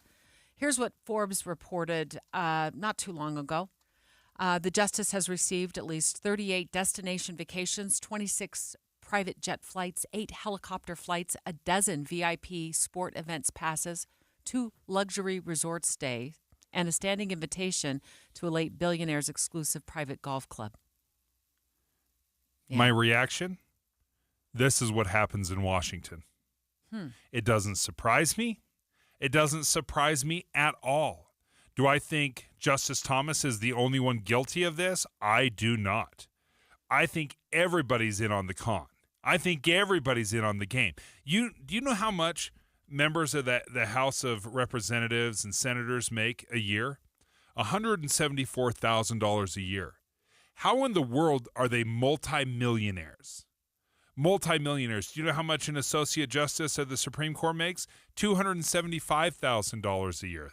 They're 9 of the most powerful people in America, and they make $275,000. If they were in the private sector, they'd be making millions of dollars a year. At one point in our history, the Supreme Court justices were considered the most trusted people in America. The idea that they have to adopt a code of conduct to make sure their own are acting ethical after the media caught them not acting ethical. And it's a nothing burger. It's a code of conduct without any sort of punishment. I mean, what are you going to do with them if they get their RV paid for, right? Where most of us would be probably fired, certainly in our industry, for taking hundreds of thousands of dollars in free gifts and not disclosing it or even taking the gift at all. It's it's a clear potential for a conflict of interest, but the idea that this comes as a toothless tiger, I mean, there really isn't any sort of punishment with this code of ethics that I can see. Is it illegal? That's the big question that I have. Oh. Greg Skordas joins us right now, KSL legal analyst. I think there's tax issues involved with these large gifts, but maybe, I don't know, I haven't seen his tax records, Greg. Maybe he declared them on the his taxes, but he didn't declare them on his disclosures. Well, if he declares them at all, it's a gift. It's income. It's something that should be reported, and that's the whole problem. I mean, when we go back to what our federal district court and federal court of appeals judges have done for all of history, Debbie, I couldn't buy a cup of coffee for one of our judges here in Utah. I couldn't do that. It would be inappropriate, and they would walk away if we even started having that conversation, let alone taking them on a yacht or something like that. I mean, the fact that we're even having this conversation with the Supreme Court is it's so far, so much water has gone under the bridge. I mean, I'm glad they're doing it. It makes sense. It's advisory at best. It's certainly not mandatory. But, and I guess maybe it will make them look better in the public light that they finally have this code of conduct and it regulates their outside activities and their families accepting of gifts and things like that. But I think you've said it very well. It's not really enforceable because who oversees it? I mean, they're the Supreme Court of the United States. And it's a life appointment. It's a lifetime appointment. Yeah, right. Exactly. They don't even have retention elections like we're like stuck we do here with in them. Utah. We're stuck with them. Right. Yeah, I mean, I think it's great. I think it's a good first step. And certainly the public has seen a lot of things with a lot of the justices. It's not just limited to Clarence Thomas, although he sort of brought it to the fore. I mean, there are other justices we've seen, a lot of them who have received gifts and have done some things and been involved in activities with some people who potentially could be in their court that really should raise eyebrows. And maybe now we are getting something together in writing that all the justices abide by and we can enforce somehow. There's really no teeth behind it, just to be honest with you. How are they justifying these gifts? I think they that's a great question. There is no justification. I think that they assume that these are friends that are taking them somewhere. I mean, Dave, if you have a friend who wants to take you to Mexico on a cruise, you do it. I mean, for sure. What they're saying is that there's no quid pro quo, that it's a friend who gave them a gift and did something, but there's nothing in it for the friend in terms of the justice's ability to do something or to help them or something like that. So I think it's a very naive approach. It's a very, I think, sort of an arrogant attitude that, hey, I can go and take trips and I'll be fair when I deal with cases that may involve this person. It's just a perception. It's the appearance of impropriety that our judges, state, local, federal, have always done so much to avoid. And it's sad that the highest court in the land hasn't and now has to do something like this, even though it's probably not going to change much of what they're doing.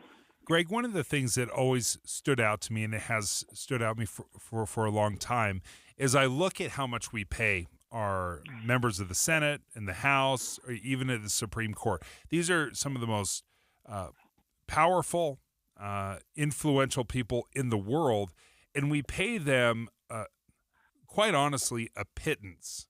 I mean, if Clarence Thomas were to work in the private sector, he would be making far more than $275,000 a year, which is what he's making right now in the Supreme Court, right?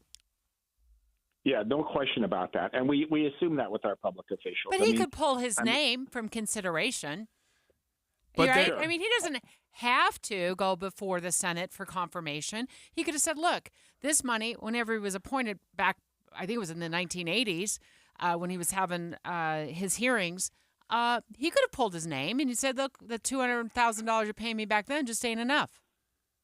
No, I mean, there's no judge in the land who is a judge by force. I mean, they all wanted to do it. They all understand there's a tremendous amount of prestige in it. There's a tremendous amount of power in it. And we assume and we hope that our public officials don't do it for the money. They do it to help the public. And that's why it's a lifetime appointment also, Debbie, because hey, you don't want these justices to think, wow, I've got to run for election every 4 years. I have to be careful what I decide. No, decide what you think is right. Do what you think is right, knowing that there won't be political repercussions to you. But there really shouldn't also be financial incentives for you to do or not to do something. So are they not allowed to give or get gifts? If I have rich friends, do I just have to not accept any gifts? Is that the argument? If you're a judge in any level of the land, yes, you should not be able to receive gifts. I mean, you just can't, and it's sad because judges, like I say, you can't take them to lunch, you can't buy them a sandwich, you can't take them to a jazz game or something like that. And if you do see a judge at one of these events, you kind of raise your eyebrows and think, well, who's paying for that? But I mean, I sit down with judges once in a while, and you sit down at lunch, and they go Dutch. I'll pay my share, you pay yours, and that's just the way it is.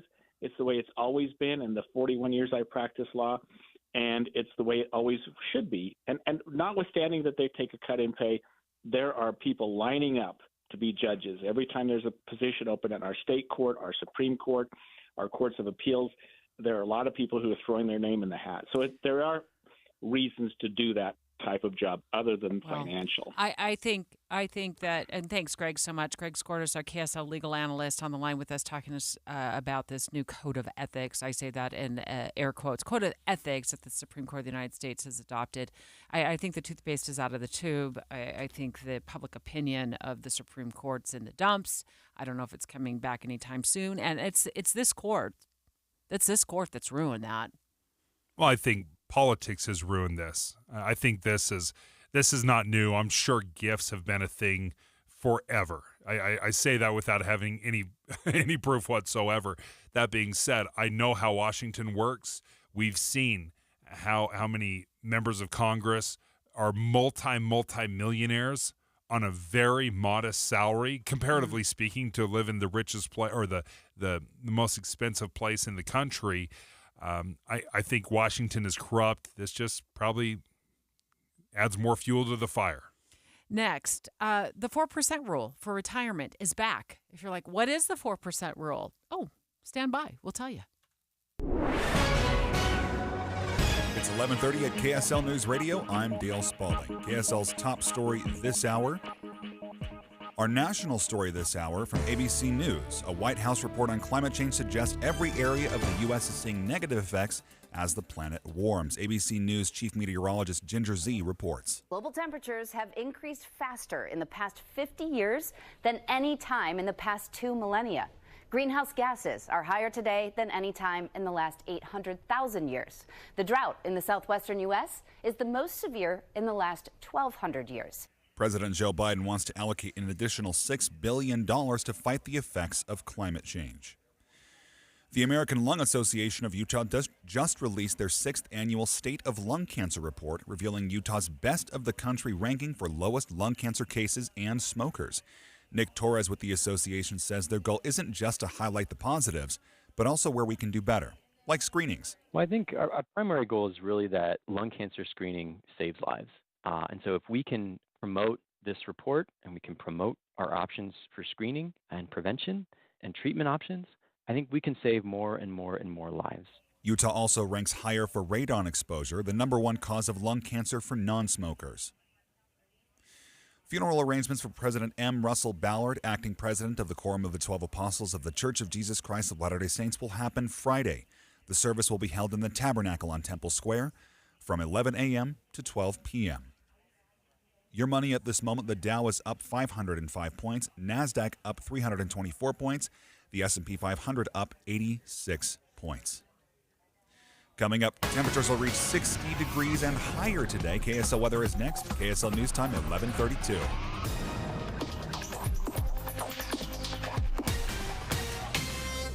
Start your days with knowledgeable, friendly voices telling you about the latest news and weather out there. Hi, this is Tim Hughes and Amanda Dixon. In the business of waking you up each morning from 5 to 9. On KSL News Radio. I know it may seem like we're having this conversation about 6 weeks too early, but let's talk about eating healthy. You don't have to wait till January 1st. You got to get online right now. Go to fedupkitchen.com. Dave, I'm on the fedupkitchen.com website. I went to the Kaysville order section because you live in Kaysville, so you can order today. You pick up the next day. What you're going to do is you're going to place your order for lots of different meals for lunch and dinner. You can get breakfast through Fed Up Kitchen, and then you can either sign up for delivery or you can pick it up yourself at one of several locations all over Utah, and they're in these really cool meal prepped containers. Yeah, and you can just store them in your fridge and heat them up.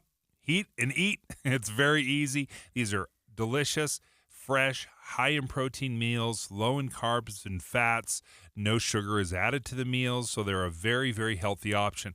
I love the turkey chili cheese fries, by the way.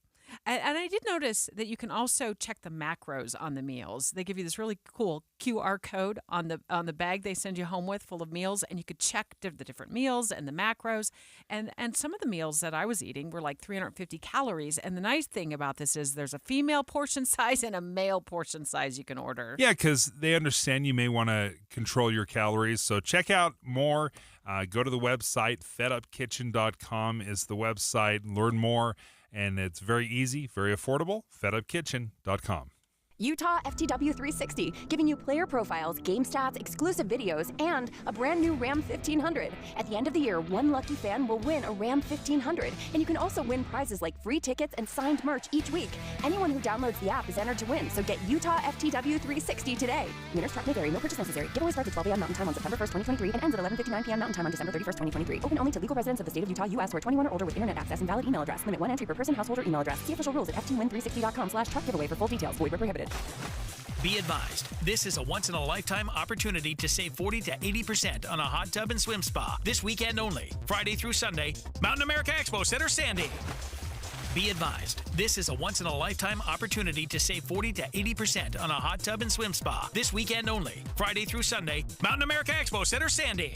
18-month interest-free financing. Our factories have demanded we sell 1,000 hot tubs and swim spas this weekend. Mountain America Expo Center, Sandy. Huge factory incentives, factory rebates, this weekend only. Mountain America Expo Center, Sandy. We can remove your old hot tub. Free delivery of your new hot tub. Hot tub starting at $2,999. Mountain America Expo Center, Sandy. Free delivery of your new hot tub. Just relax and enjoy.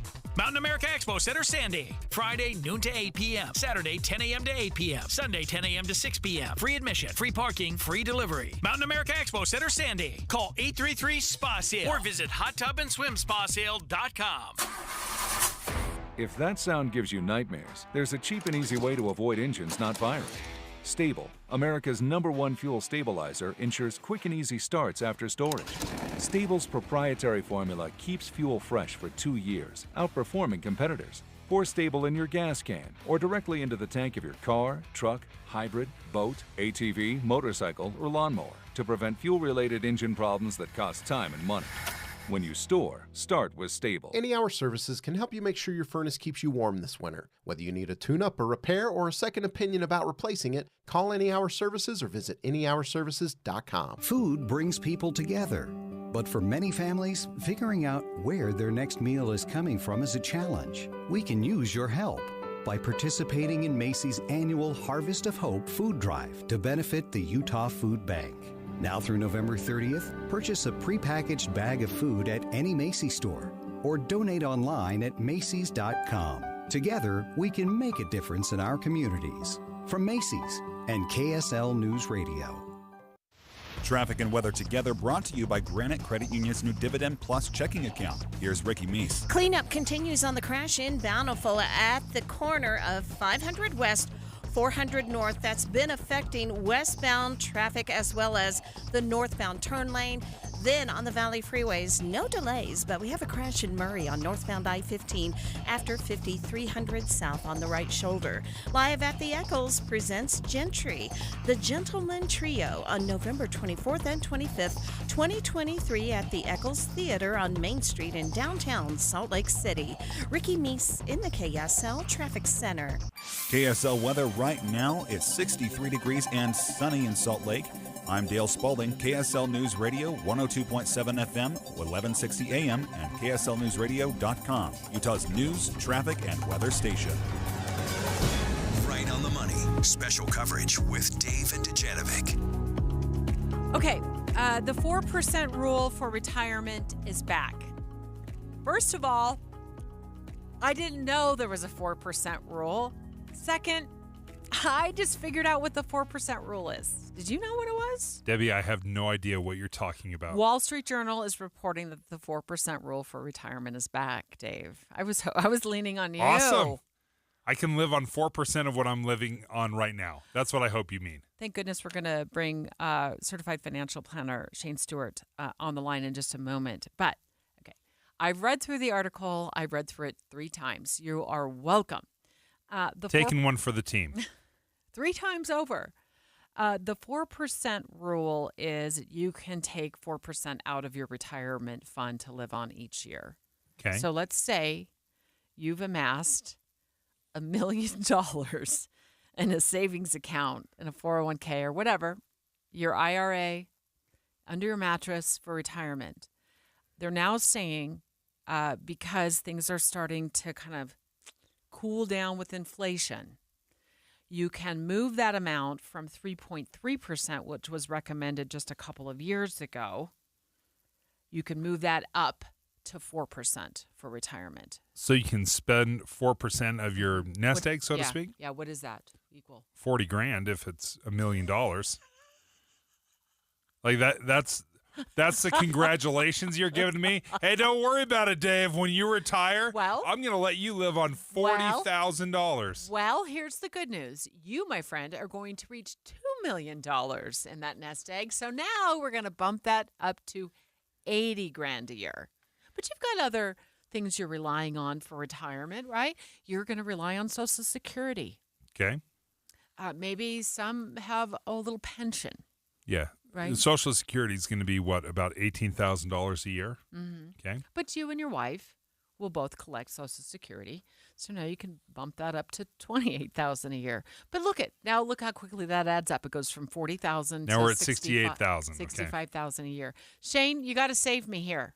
I'm trying to make this 4% rule sound like it's a great thing, but it honestly, I'm going with Dave here. I'm a Debbie Downer. This doesn't sound like enough to live on. If you know how I can live on $40,000 a year, Shane, that's going to be amazing. Yeah, that's the trick, right? Adjust your spending and make it work. But yeah, it doesn't sound enticing, does it? It sounds like a mess, a really low ball of the amount, right? Yeah. The trick with the 4% rule is this: it's really sometimes referred to as the safe withdrawal rule, and all that means is how much can you safely withdraw without being out of money by the time you get to the end of life. Well, some people want to use up their money and not leave an inheritance, and so that could change, right? You could actually take a little more, but it's called the safe withdrawal rule to not only take a withdrawal each year, but to just have that thing continue to stabilize and have about $1 million by the time you get to the end of the road.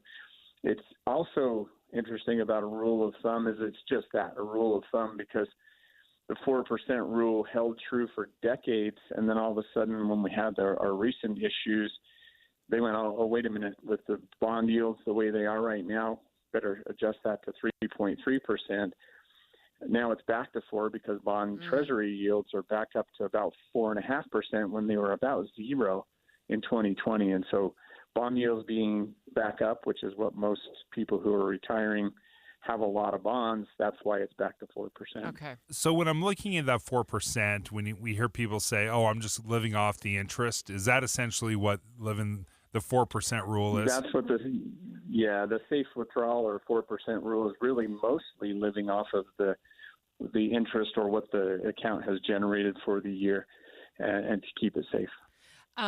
So the 4% rule makes me just kind of fall asleep, actually. And that's why I had to read this article 3 times, 4 times, whatever it was. Right. But what makes my eyeballs pop out of my head and fall onto this article is the amount of money that you have to save to make, 4% work to live on. Yeah. So, I'll just, Dave and I, what are we going to, bank $5 million each or, $3 million each between now and retirement? So what's realistic to have as a nest egg as you're staring into retirement? Yeah, my experience has been that even folks with, instead of millions, hundreds of thousands in their nest egg do pretty well in retirement because of what you said, Debbie, earlier, that they're taking into account the nest egg, but also what are those other sources of income? Do you have some people have a pension, not many, but some have a pension. But do you have other things like Social Security? And do you have your debt paid down? If you have debt paid down or gone, by the time you come to retirement, many people find that they can actually live on less than they're living on now and still live the same lifestyle because the debt's gone. So if the debt's whittled down, you've got some other sources of income like Social Security, all of a sudden you're thinking, okay, well, hundreds of thousands might do the trick. And my concern as a financial planner is that people look at figures like you need 1 million, 2 million, 3 million, and they lose hope and quit saving in their 401k. And when we really want them to do all they can to have several different pieces of the puzzle, and one of them is your retirement savings, your nest egg. Shane Stewart, thank you. We appreciate it. DMBA certified financial planner. I want to know a number. Is that $500,000? Is it $800,000? Is it $950,000? I want a number. I'm not a numbers gal, but for this, I need a number. And I'm not sure what's realistic. I also don't know what's going to come up in retirement. Well, I think part of what is key in this, and I've actually met with Shane personally as a financial planner, and one of the things he did for me is, because, again, I was very similar to you. I'm like, just tell me what number I got to save to. And he said, no, take into account your pension, take into account your Social Security, take into account the fact that you are going to have your house paid off by then. All of a sudden, he starts bringing it in holistically, and he doesn't just boil it down to the $1 million you got to save in your savings account or 401k. And I realize I'm doing just fine. I can live exactly the life I want to without having that $1 million in the bank. And I think that is part of the key and why it's so wise to meet with a professional. They can take into account all of that stuff and really break it down for you. More good news straight ahead. We're going to look at where home prices are falling the most, and Utah has 4 of the cities that are ranked in the top 25. Dave and Dujanovic. We know Utah relies on KSL for balance and fair treatment. We provide news and analysis from all sides. Utah's Morning News from 5 to 9. Dave and Debbie, 9 to noon on KSL News Radio. Soft water has been something that I grew up with. And then when I first got married, we didn't have a water softener, and I wasn't really understanding the difference it made until the house started falling apart. It went pretty quick. I was having all sorts of problems with my dishwasher.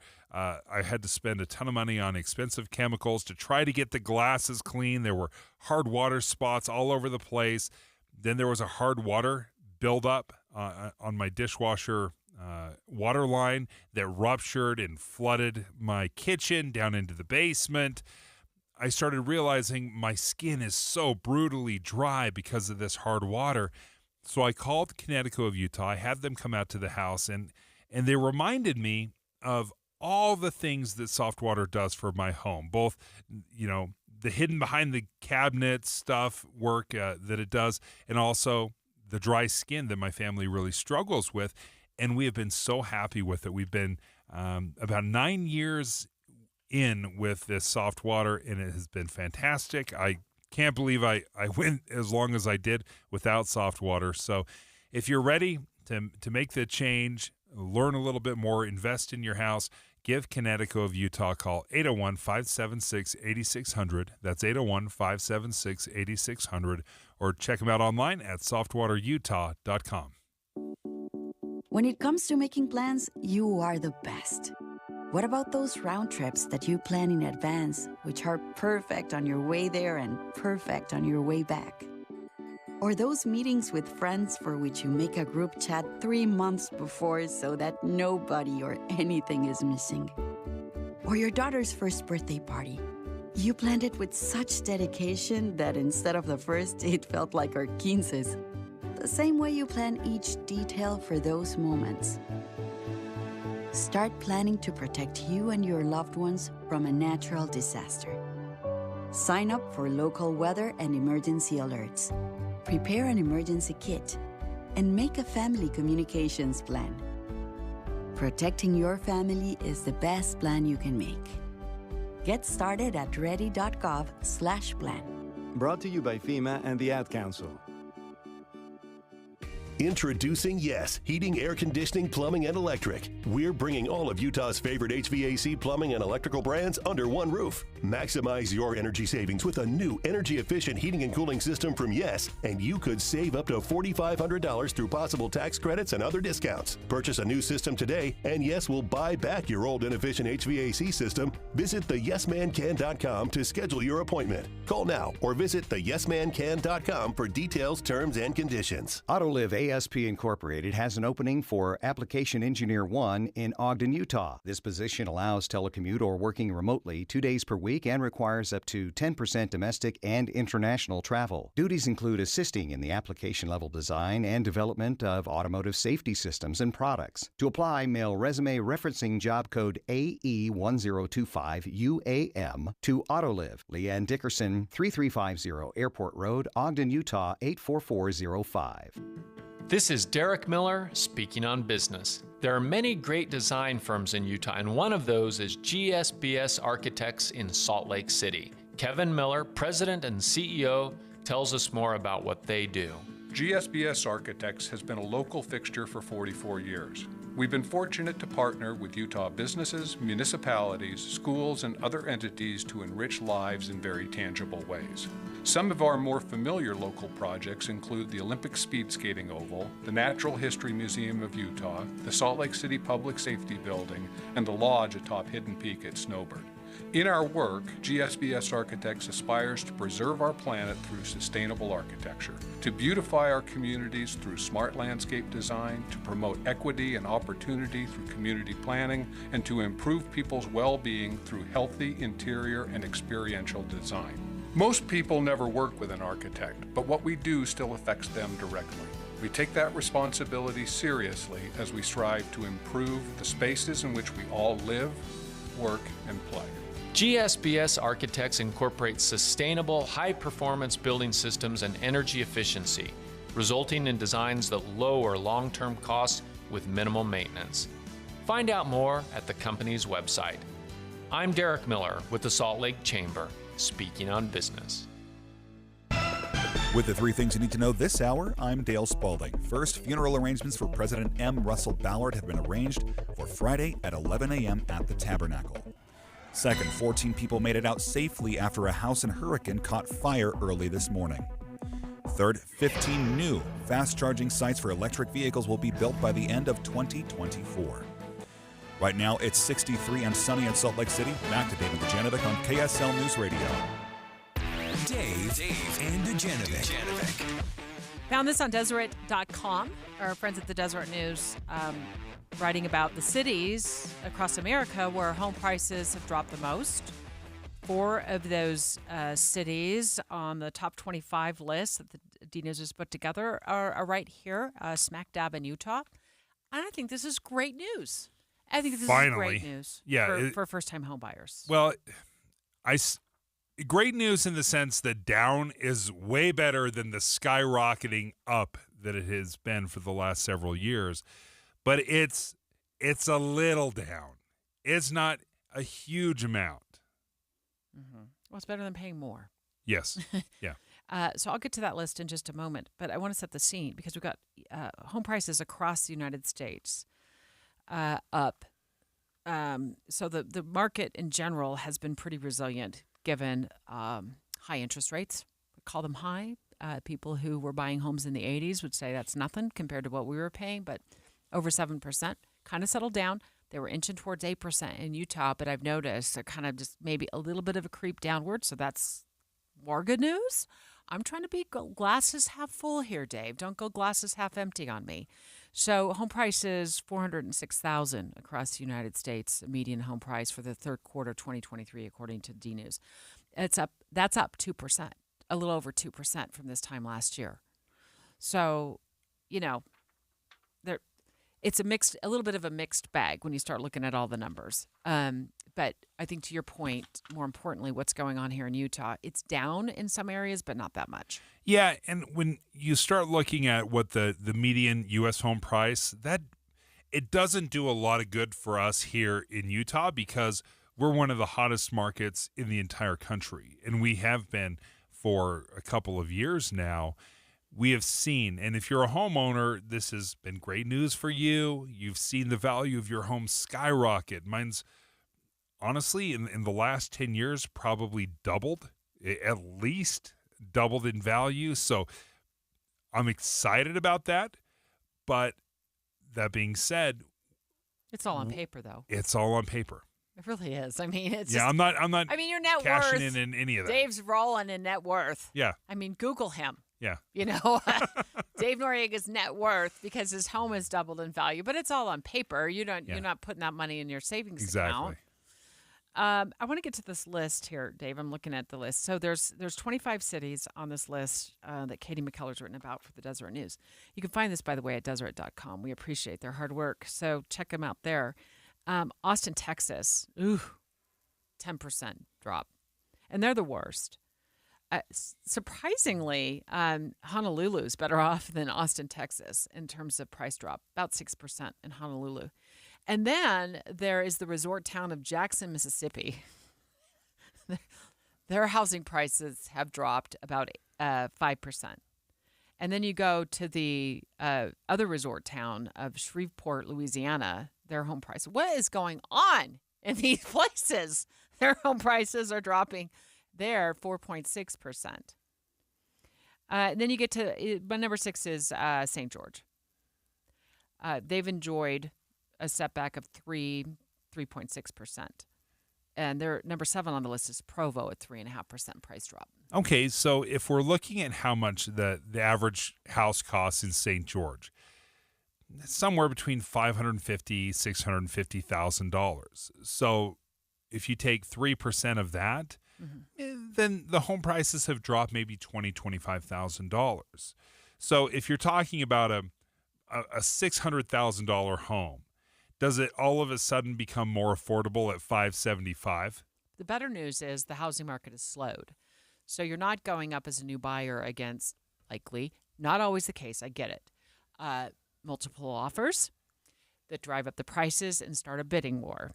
And in fact, you may have some sellers who are, should I say, marinating on the market, which is never a good thing for a seller. You don't want to marinate on the market. When you're marinating on the market, it means you started too high. You started at a high price point. You weren't listening to your real estate agent. And you started at a price point that was too high. So you marinate on the market. And anything on the market over, I want to just say, as a buyer, and I bought a lot of homes and I've sold a lot, I never wanted to marinate on the market as a buyer. So I went in with the price point that was recommended. Sometimes it was a little bit lower even. If you're marinating on the market, then you're going to have more. If that home's been sitting on the market, the buyer's going to have a better shot at getting even a lower price than that. Does it say anything to you that as we're looking at the top 10 cities in the country where home prices are falling, that we have 3 spots in that top 10 list? We've got St. George at 6, Provo at 7, Logan at 8. Yeah, and Logan is down 3.3%. Yeah, it says that we had a really super hot market where prices were artificially inflated by bidding wars. And now things are settling down. And we also have a supply shortage. We've talked a lot about that of homes, especially for that first-time home buyer. And now things are settling down. And this is what happens in the housing market. Now, it's nothing compared to what happened in 2008.